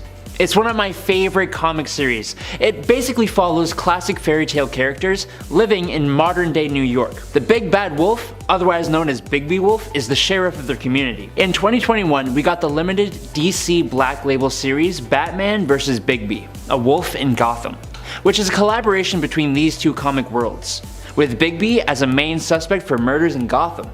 If you like the Fables world and you like Batman, you'll love this little mashup. Number 9. JSA, The Liberty Files. The Justice Society of America, The Liberty Files, was a DC Elseworlds story from 2000 to 2003, which makes it non-canonical. Any story that lets writers go outside the rules of the DC canon always makes for stories that I personally love. Alright, so what's it about? The series took characters from the JSA, but turned them into covert government operatives in World War II. Specifically, the story centered on 3 heroes: Batman, called Bat, Hourman, called Clock, and Dr. Midnight, called Owl.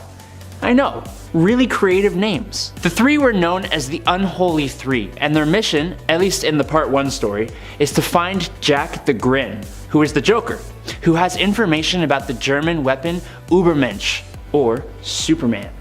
Are you sold yet? Number 8. Earth 15. Earth 15 first appeared in 2007 in Countdown number 30. This Earth was basically a perfected Earth with heroes who evolved to become nearly perfect beings, with most of the proteges like Jason Todd, Donna Troy, Zod, and Kyle Rayner taking over the original heroes' roles. That is, until the events of Flashpoint, when it was destroyed by the crazed Superboy Prime. That little rascal. The still existing dimension became a graveyard universe, eventually being modified by Hal Jordan into an Earth whose heroes had personalities opposite to the Prime Earth versions. It's an interesting place for sure, and some interesting things have happened in it. Check it out. Before we go on to number 7, I got something to tell you. You're great. You guys keep hitting that like and subscribe button, you're making me blush, my goodness. Keep up that support, it helps us bust out more and more of these videos for you lovely people. Alright, moving on. Number 7. Earth 20. Earth 20, which appeared in Final Crisis Superman Beyond number 1 in 2008, is the home of Kent Nelson, otherwise known as Doc Fate. And he is so cool. Basically, he leads a society of superheroes on Earth 20, which is a group that includes Lady Blackhawk, Immortal Man, the Green Lantern, the Mighty Atom, and Batman from time to time. The history of this world isn't exactly very well known, but we do know it has just come out of a war that is somewhat like World War II. There are Zeppelins flying around in some cities, and the cars are all big and beautiful. It's got a very slick 20s style. The heroes of this world would do righteous battle against a society of supervillains from Earth 40 and a huge 5-year war. My goodness. Number 6. Batman White Knight. I cannot recommend this 2017 story enough to you guys.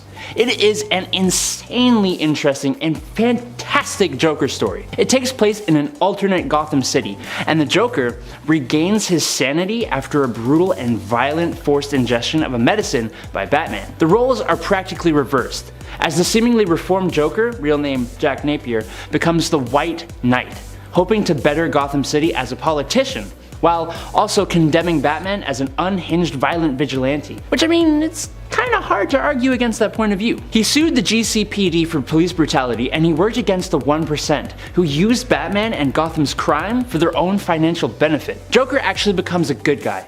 It's kind of insane. But there is more to this story, and I highly suggest you check it out. Next on the list we have Monarch 2001. Some of you will remember the comic run from the early 90s called Armageddon 2001. This showcased a future date that is not far from our own. The comic took place in the year 2030 and the world was dystopian because everything had been destroyed by a new all-powerful villain who had seemed to dismantle and destroy the Justice League. His name was Monarch, and the reason that the comic was called Armageddon 2001 was because that was the year that the Monarch decided that he was going to rise to power and take over the world. Pretty dark if you ask me. The heroes weren't able to stop him, and he was able to bring an end to everything that they knew and loved. Could a return of Monarch mark the end of the DC universe? Next on the list we have Brainiac Finally Succeeds. See, I like Brainiac. I think he's a cool villain. He's one of the only dudes that's been able to take on Superman, and he's probably the smartest being in the universe. If not, he's definitely up there. But his motivations are just so boring. He goes from planet to planet and puts each one of them in a little jar so he can keep all their data and he can just keep learning. Like, that is the nerdiest way to be an evil doer. He's evil because he wants everything to be organized. Maybe the dude just has OCD. But he could for sure bring the end of the DC universe. If he was ever able to get past the Justice League, he would keep bottling up the universe until nothing was left. And with each passing planet, he would be getting more and more powerful. Next on the list, we got all the top dogs are gone. There is no debate about who's at the top of the ladder when it comes to the Justice League. Well, in the comic Justice League of America Destiny, we get to see what it would look like if the Dark Knight and the Man of Steel were never there to help out. And it looks like the rest of the members can't keep up with the world falling apart. So if we were to see something happen that would cause Superman and Batman to disappear, that might bring the end of the DC universe, and it would really hurt DC's stock price. Next on the list, we have Trigon controls Darkseid. If you haven't seen the movie Justice League Dark Apocalypse, just know that I'm about to hit you with some spoilers for that movie, so if you're worried about them, you might want to skip past this point. I highly recommend watching that movie because it is amazing, but in it you have Darkseid succeed in taking out the Justice League, and then he takes over the world and continues to dominate the universe. Superman is left powerless, and years later a slapdash team of surviving heroes is put together to try and take out Darkseid.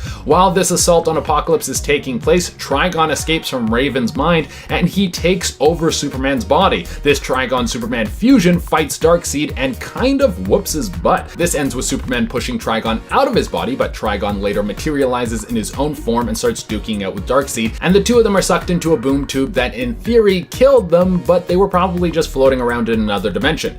Now, this universe is restarted at the end of the movie because everyone is jacked up and the world is a mess, but if Trigon and Darkseid ended up in another universe and Trigon defeats Darkseid, he could take control of his body like he did Superman, and then you have a Trigon-Darkseid combo that could probably kill everything. And coming in at the number one spot, we have Dr. Manhattan Says So. I mean, do I really need to get into too much detail about this? He might be the most powerful being in the DC universe. In a way, he is a god. If there's anyone watching who doesn't know what I'm talking about, I'll give you a brief breakdown on this cosmic force. In the comic book The Watchmen, we are introduced to Dr. Manhattan, who was just a man until an accident ripped his atoms apart. And since then, he has the power to bend matter to his will and even shape it as he sees fit. He could create life. He could destroy life. There's a comic arc where he actually is the person who made the entire DC universe. He is living energy, immortal, a god of gods. He could even turn Superman into a bed of flowers. He's not really good or evil, he just is. And if he wanted to, because he thought things needed to change or because he was just bored,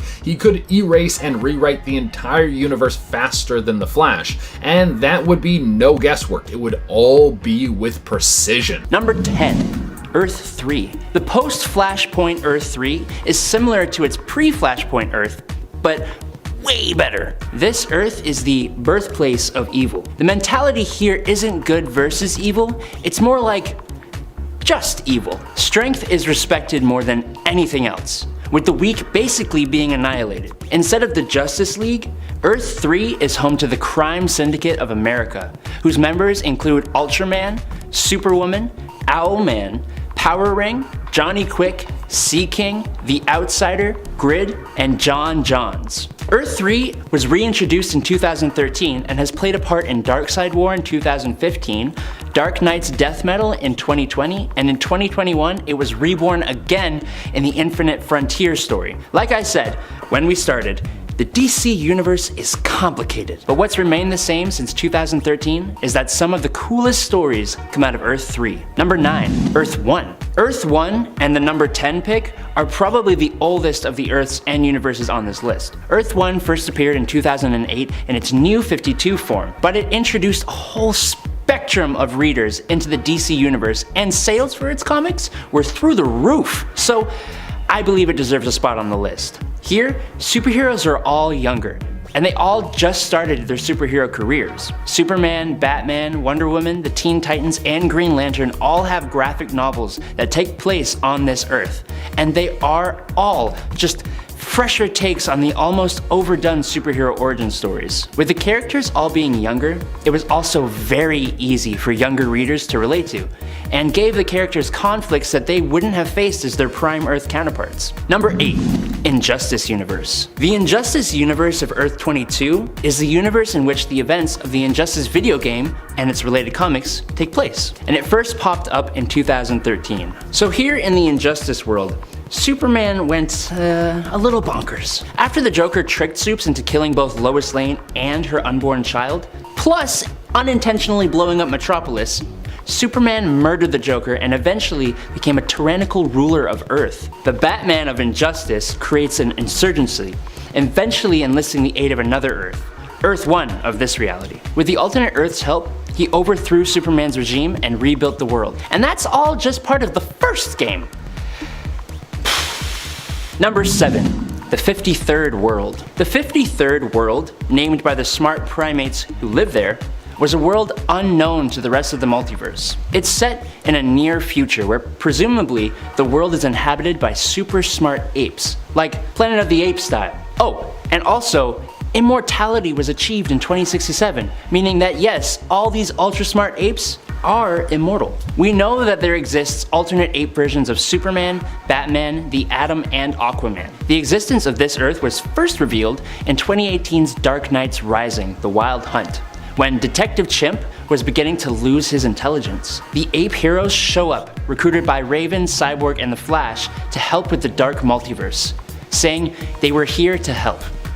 Obviously. Detective Chimp, accompanied by the apes of the 53rd Earth, plus Flash, Cyborg, and Raven, go to help Earth Zero's Justice League fight the dark multiverse forces. That's kind of all we know about the 53rd Earth. I want more super apes! Number 6. Archive of Worlds. The Archive of Worlds isn't so much an alternate Earth, it's actually an artificial multiverse which contains pocket dimensions in the form of film reels. Now that's just kinda nuts on its own, but then take into account the fact that it was created by a mad god, Artur Io, who is the god of tales, who is jealous of the new god of tales, which is the internet.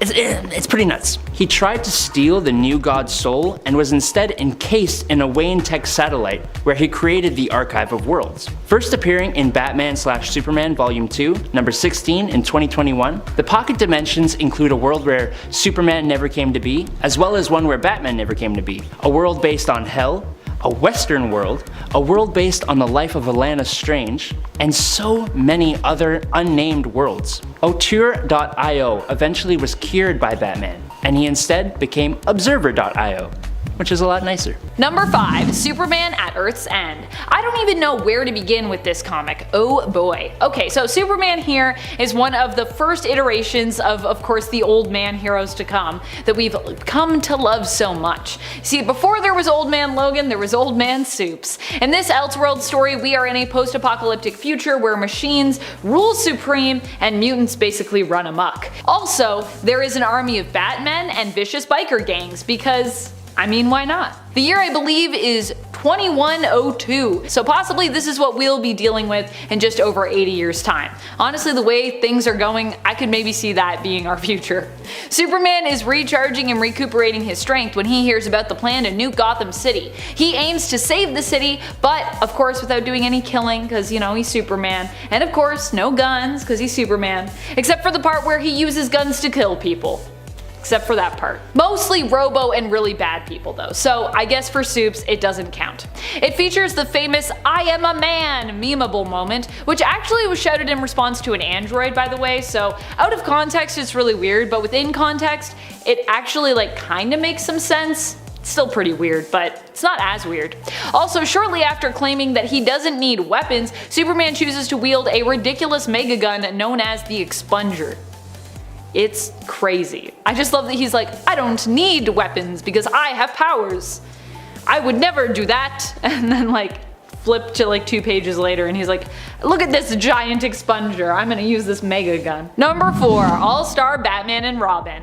Not so much a story as a full series, but I have other full series on this list, so it's fine. All-Star Batman and Robin consists of 10 issues, all of which are pretty weird when it comes to the depiction and characterization of a lot of our favorite superheroes, villains, and their allies even. Once again, we get a super jacked version of Joker in this comic. We also get a version of Vicky Vale who seems far more obsessed with Superman's manhood and dates with Bruce Wayne than any kind of serious reporting.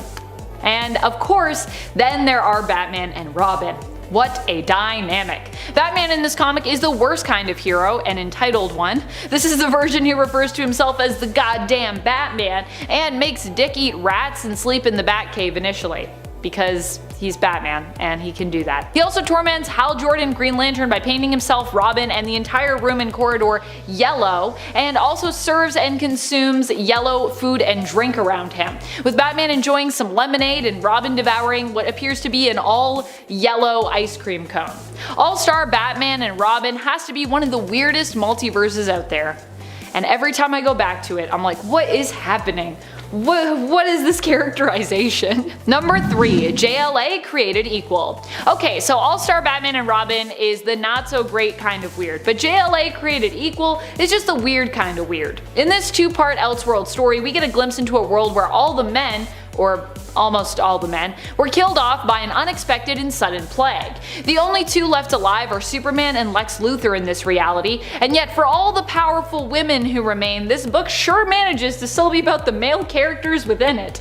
In Created Equal, Superman attempts to help the rest of the new, almost all-female JLA figure out a way to repopulate the Earth. I say almost because Superman's still there, so yeah. The main concern is how to ensure the survival of the human male gender, as if they made clones, with their technology and resources, they'd actually only be able to produce female ones. I guess they can't like tamper with the genes, they can't like tamper with the DNA, or I don't know how you make clones anyway, so I probably shouldn't tell other people how to do it. Eventually, Lois Lane and Clark Kent end up conceiving a son who is born and named Adam. He accidentally hugs his mother to death, and then Lex, being Lex, unleashes a plan to take control of all the young men who were created and raised on Themyscira, thanks to Adam's existence and his resilience. Also, he makes them all bald, because this is Lex Luthor, so yeah. Oh, what a weird story. Come and join me, and also I'll be bald, because you all have lovely hair and it offends me. Number 2, a Batman Reptilian. Ah yes, the story of an alien baby that belongs to Killer Croc because he was influenced by aliens while inside his mother's womb, which is how he's even mutated and also makes him like, I guess, a hybrid alien-human creation technically. In this beautiful yet bizarre story, Batman is attempting to track down whoever is killing all of his rogues. What he finds out though is that it isn't any one of the other villains, but Croc's baby that he just gave birth to. Killer Croc, of course, didn't know that he could do that. I mean, neither did we. It turns out that this is a result of him being part alien in origin, or being tampered with by aliens when he was like a fetus. The newborn babe, it turns out, just wants its mama, but for what purpose remains to be seen. Killer Croc can't nurture it, as you know, he doesn't have like the biological equipment for that. After we get through that whole slog of that's not gonna work, it's also implied that the giant alien monster baby wants Croc to mate with it, which is also thankfully out of the question when it comes to Croc's willingness, so thank goodness, because I thought this better not be where this is going, oh my goodness. Did I mention that Batman is also a huge jerk throughout this entire series? Cause yeah, this is Garth Ennis behind the writing wheel, and that is very much a thing. Which I'm not surprised by, that's kind of Ennis' whole thing, so yeah. I actually like Batman being a butt in that story more than I like him being a butt in Frank Miller's All-Star, so yeah. Number 1, Batman Last Night on Earth. This one was where the thumb came from in part 1 of this list. I had intended to actually include this story there, but then I got distracted by the Batman and Lobo crossover. Understandably so, I think, because that's also super weird. But that's fine, because it just means that Last Night on Earth gets a higher spot on this list of bizarre multiversal DC stories. Batman Last Night on Earth is a book that exists outside of the continuity and belongs to the DC Black Label line. Also, Reptilian is part of that same line, just so you know. Black Label primarily is made up of titles that are more adult in terms of their content and their themes. Here, that translates to Batman wearing a straitjacket version of his suit in a post-apocalyptic future, where Joker is just a head in a jar. They also end up fighting giant monster baby Green Lantern constructs in issue number 1, just to give you a sense of the level of weird that we're dealing with here. But it's like a fun weird. It's like I'd recommend this weird. I give it 2 weird thumbs up. Number 10, Speeding Bullets. Basically a multiversal DC Elseworlds story that answers the question, what if Superman didn't just have powers but was also rich? That's basically what is going on here in Speeding Bullets. In this story, Superman wasn't raised by the Kents, but instead was taken in and adopted by the Waynes, and he becomes, you guessed it, Bruce Wayne. After the death of Thomas and Martha, Bruce becomes Batman, but the difference is this version of Batman has tech, money, smarts, and superpowers. Lex also becomes a mess of a villain in this world. While still being Superman's nemesis, he's also Batman's nemesis rolled into one, with an extra little dash of Penguin, just for good measure I guess. So here we get a villain who is Lex, Joker, and the Penguin all in one. Oh goody, just what none of us necessarily wanted or needed. And yet, we got it. This also doesn't do much to enhance his motivation for villainy, which, like his identity, is also kind of all over the place. Still, the premise behind this Elseworlds story is pretty cool, but unfortunately it doesn't add enough when it comes to offering a twist or different perspective to either the Superman or Batman mantle. Number 9, Batman and Captain America. A gloriously weird and awesome comic. This DC multiversal story also happens to be a DC Marvel crossover issue featuring Batman, his sidekick Robin, and Captain America and his sidekick Bucky. Both Cap and Batman end up joining together and then swapping sidekicks. Their villains also seem to have a team up as Red Skull and Joker come together, but this is also the famous issue that Joker insists that Red Skull is too evil even for him. He may be a criminal lunatic, but after all, he's an American criminal lunatic, and he can't stand by when it comes to abiding by Red Skull's history and motivations. So not only do we get to see some great team-ups, but we also get to see a full-out fight break out between these 2 iconic villains.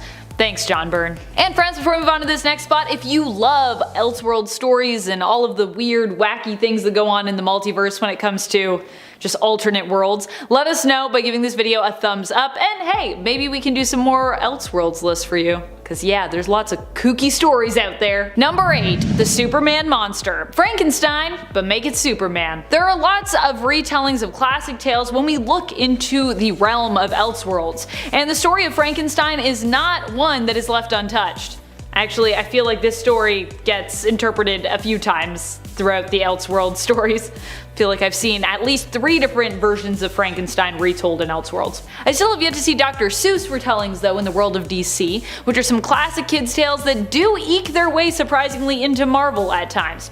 In the Superman monster, Lex Luthor takes the role of creator and Superman ends up as his monster. You might think this sounds familiar considering it's also kind of the premise for the main continuity origin story of Bizarro, but this creation, while starting out similar to Bizarro, eventually goes full-on hero and full-on Superman by the end of it. That means in this story of Frankenstein, the creator ends up the monster, while the monster ends up the hero. What a twist. Number 7, Justice Riders. Because it's an inevitability that at some point, we have to turn to the Wild West for inspiration when it comes to an Elseworld story. We've gotta go there at some point. And so we have Justice Riders. Justice Riders reimagines the DC universe as existing during the time of the Wild West and adapts the characters to kind of fit their surroundings somewhat. As such, Wonder Woman becomes a Texan-sounding sheriff, and Martian Manhunter gets to sport a poncho and a cowboy hat. Which honestly, this is one you might want to check out just for that, because that's great. This is the Wild West, baby. There are also plenty of shootouts and bar brawls, some with cyborg enemies involved. As ridiculous as this premise is, I will say it's executed well and it also looks fantastic, so. Number 6, The Reaching Hand. Honestly, what a strange story this one is. It features Batman as an occult detective trying to solve the mystery of Elongated Man's death. Unfortunately, it seems as though Elongated Man wasn't alone in his body, and there was a force of darkness within him who continues to seek to spread gloom and doom wherever it can. This story features a lot of restless nights for Bruce as well, and unfortunately, he ends up too late to save Jimmy Olsen. Not Jimmy Olsen, who ends up brutally murdered by Swirly. At least that's what it looks like to me. He's just head down in the toilet and they're like, he's been murdered.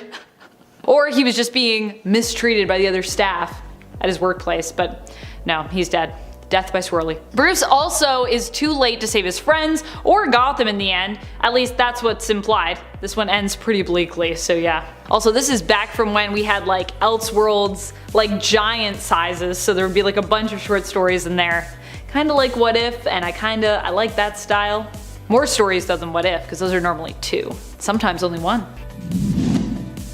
Number 5. Infinite Crisis. In the dark multiverse, Ted Kord is not killed by Maxwell Lord. Instead, Ted pretends to agree to join Lord in cleaning house when it comes to his plans for Checkmate, but he betrays Lord and kills him. Brother Eye threatens to push on with the OMAC project, but Kord offers that he could help to guide Brother Eye and take Maxwell Lord's place. Help Brother Eye save and protect the planet as Lord had promised Brother would. Ted ends up attempting to recruit Booster Gold to help him with Brother Eye, but Booster isn't so sure about his friend's plan. In the end, he teams up with Superboy Prime, who has been plotting with Alexander Luthor of Earth 3 to create a perfect world in the main continuity, but Luthor betrays him. Superboy and Blue Beetle, who's now directly connected to the Brother Eye, end up teaming up. They end up attempting to take out 50% of Earth's superhero population as recommended by Brother Eye, but in the end they're forced to eliminate or assimilate all of the superhero populace, who obviously are like, no, you can't just kill us, with Ted Kord sacrificing his humanity in order to completely demolish all of that superhero threat.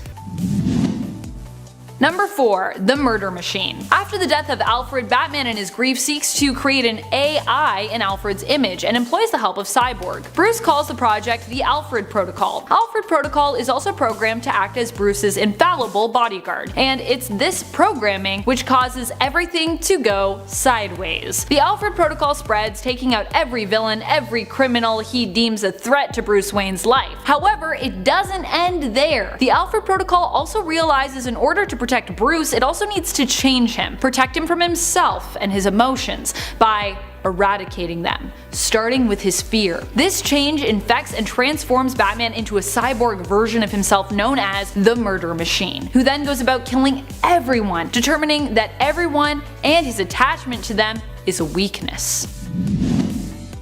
Number 3. The Batman Who Laughs. This dark multiverse story was so terrifying it got its own series. The Batman Who Laughs actually got a miniseries to explain just how his story went down. By now we all should mostly know it, but if you haven't read it, it's chilling and thrilling and it's definitely worth a read. In the story, it's explained how Batman became corrupted by Joker venom when he ended up losing control and killing the Joker, triggered by being forced to watch the Joker kill children's parents in front of them before exposing them to Joker venom and driving them insane. When Batman killed Joker, this exposed him to Joker venom, which was released with the Joker's dying breath from his heart. Batman was then driven insane by the venom, becoming a warped Joker-Batman hybrid, and set out killing everyone, even the members of the Bat family, only allowing Damian Wayne to be converted with the venom and join him. He also later confessed that Alfred was one of the last people to try and stop him by blowing him up, but he managed to thwart and capture Alfred and break him, turning him into his own loyal servant once more. Number 2. The Judas Contract. So as bad as the Judas Contract storyline in the main continuity was for the Teen Titans, apparently its consequences could have been a lot more horrific and a lot worse. In this story, Tara finds herself inspired to become her own murderous villain all her own after one of Dick Grayson's inspirational chats. Great job, Dick. Grayson thinks that he's inspired Tara to become her own person separate from Geoforce's shadow though, not Deathstroke's shadow, as he does not know yet that Tara is actually a spy. She ends up unlocking her potential as a result, becoming more powerful than ever, taking up the name Gaia. She not only tears Slade Wilson apart, literally, but she kills the entire team of Teen Titans, even poor Beast Boy, no! And she also kills the entire Justice League. Number 1. Nightfall. If you haven't read the Tales from the Dark Multiverse, you obviously need to, as they are all pretty crazy, and honestly, the scariest tale can be found in this first one issue. This is a spooky retelling of the Batman story Nightfall. When Bruce has his back broken, he passes the mantle of Batman onto Jean-Paul Valley, aka Azrael. But when he returns, Azrael refuses to give up the mantle. Instead of Bruce Wayne and the Bat family winning it back as they did in the main continuity, this time around Bruce fails. He instead is held captive and tortured for 30 years by Azrael, who rules Gotham with a bloody and merciless iron fist as Saint Batman. Bruce eventually escapes with the help of Bane's son, Torn, and his mother, Lady Shiva. But his time in imprisonment, where he was slowly dissected, has changed Bruce, and no longer is he the man and hero we once knew.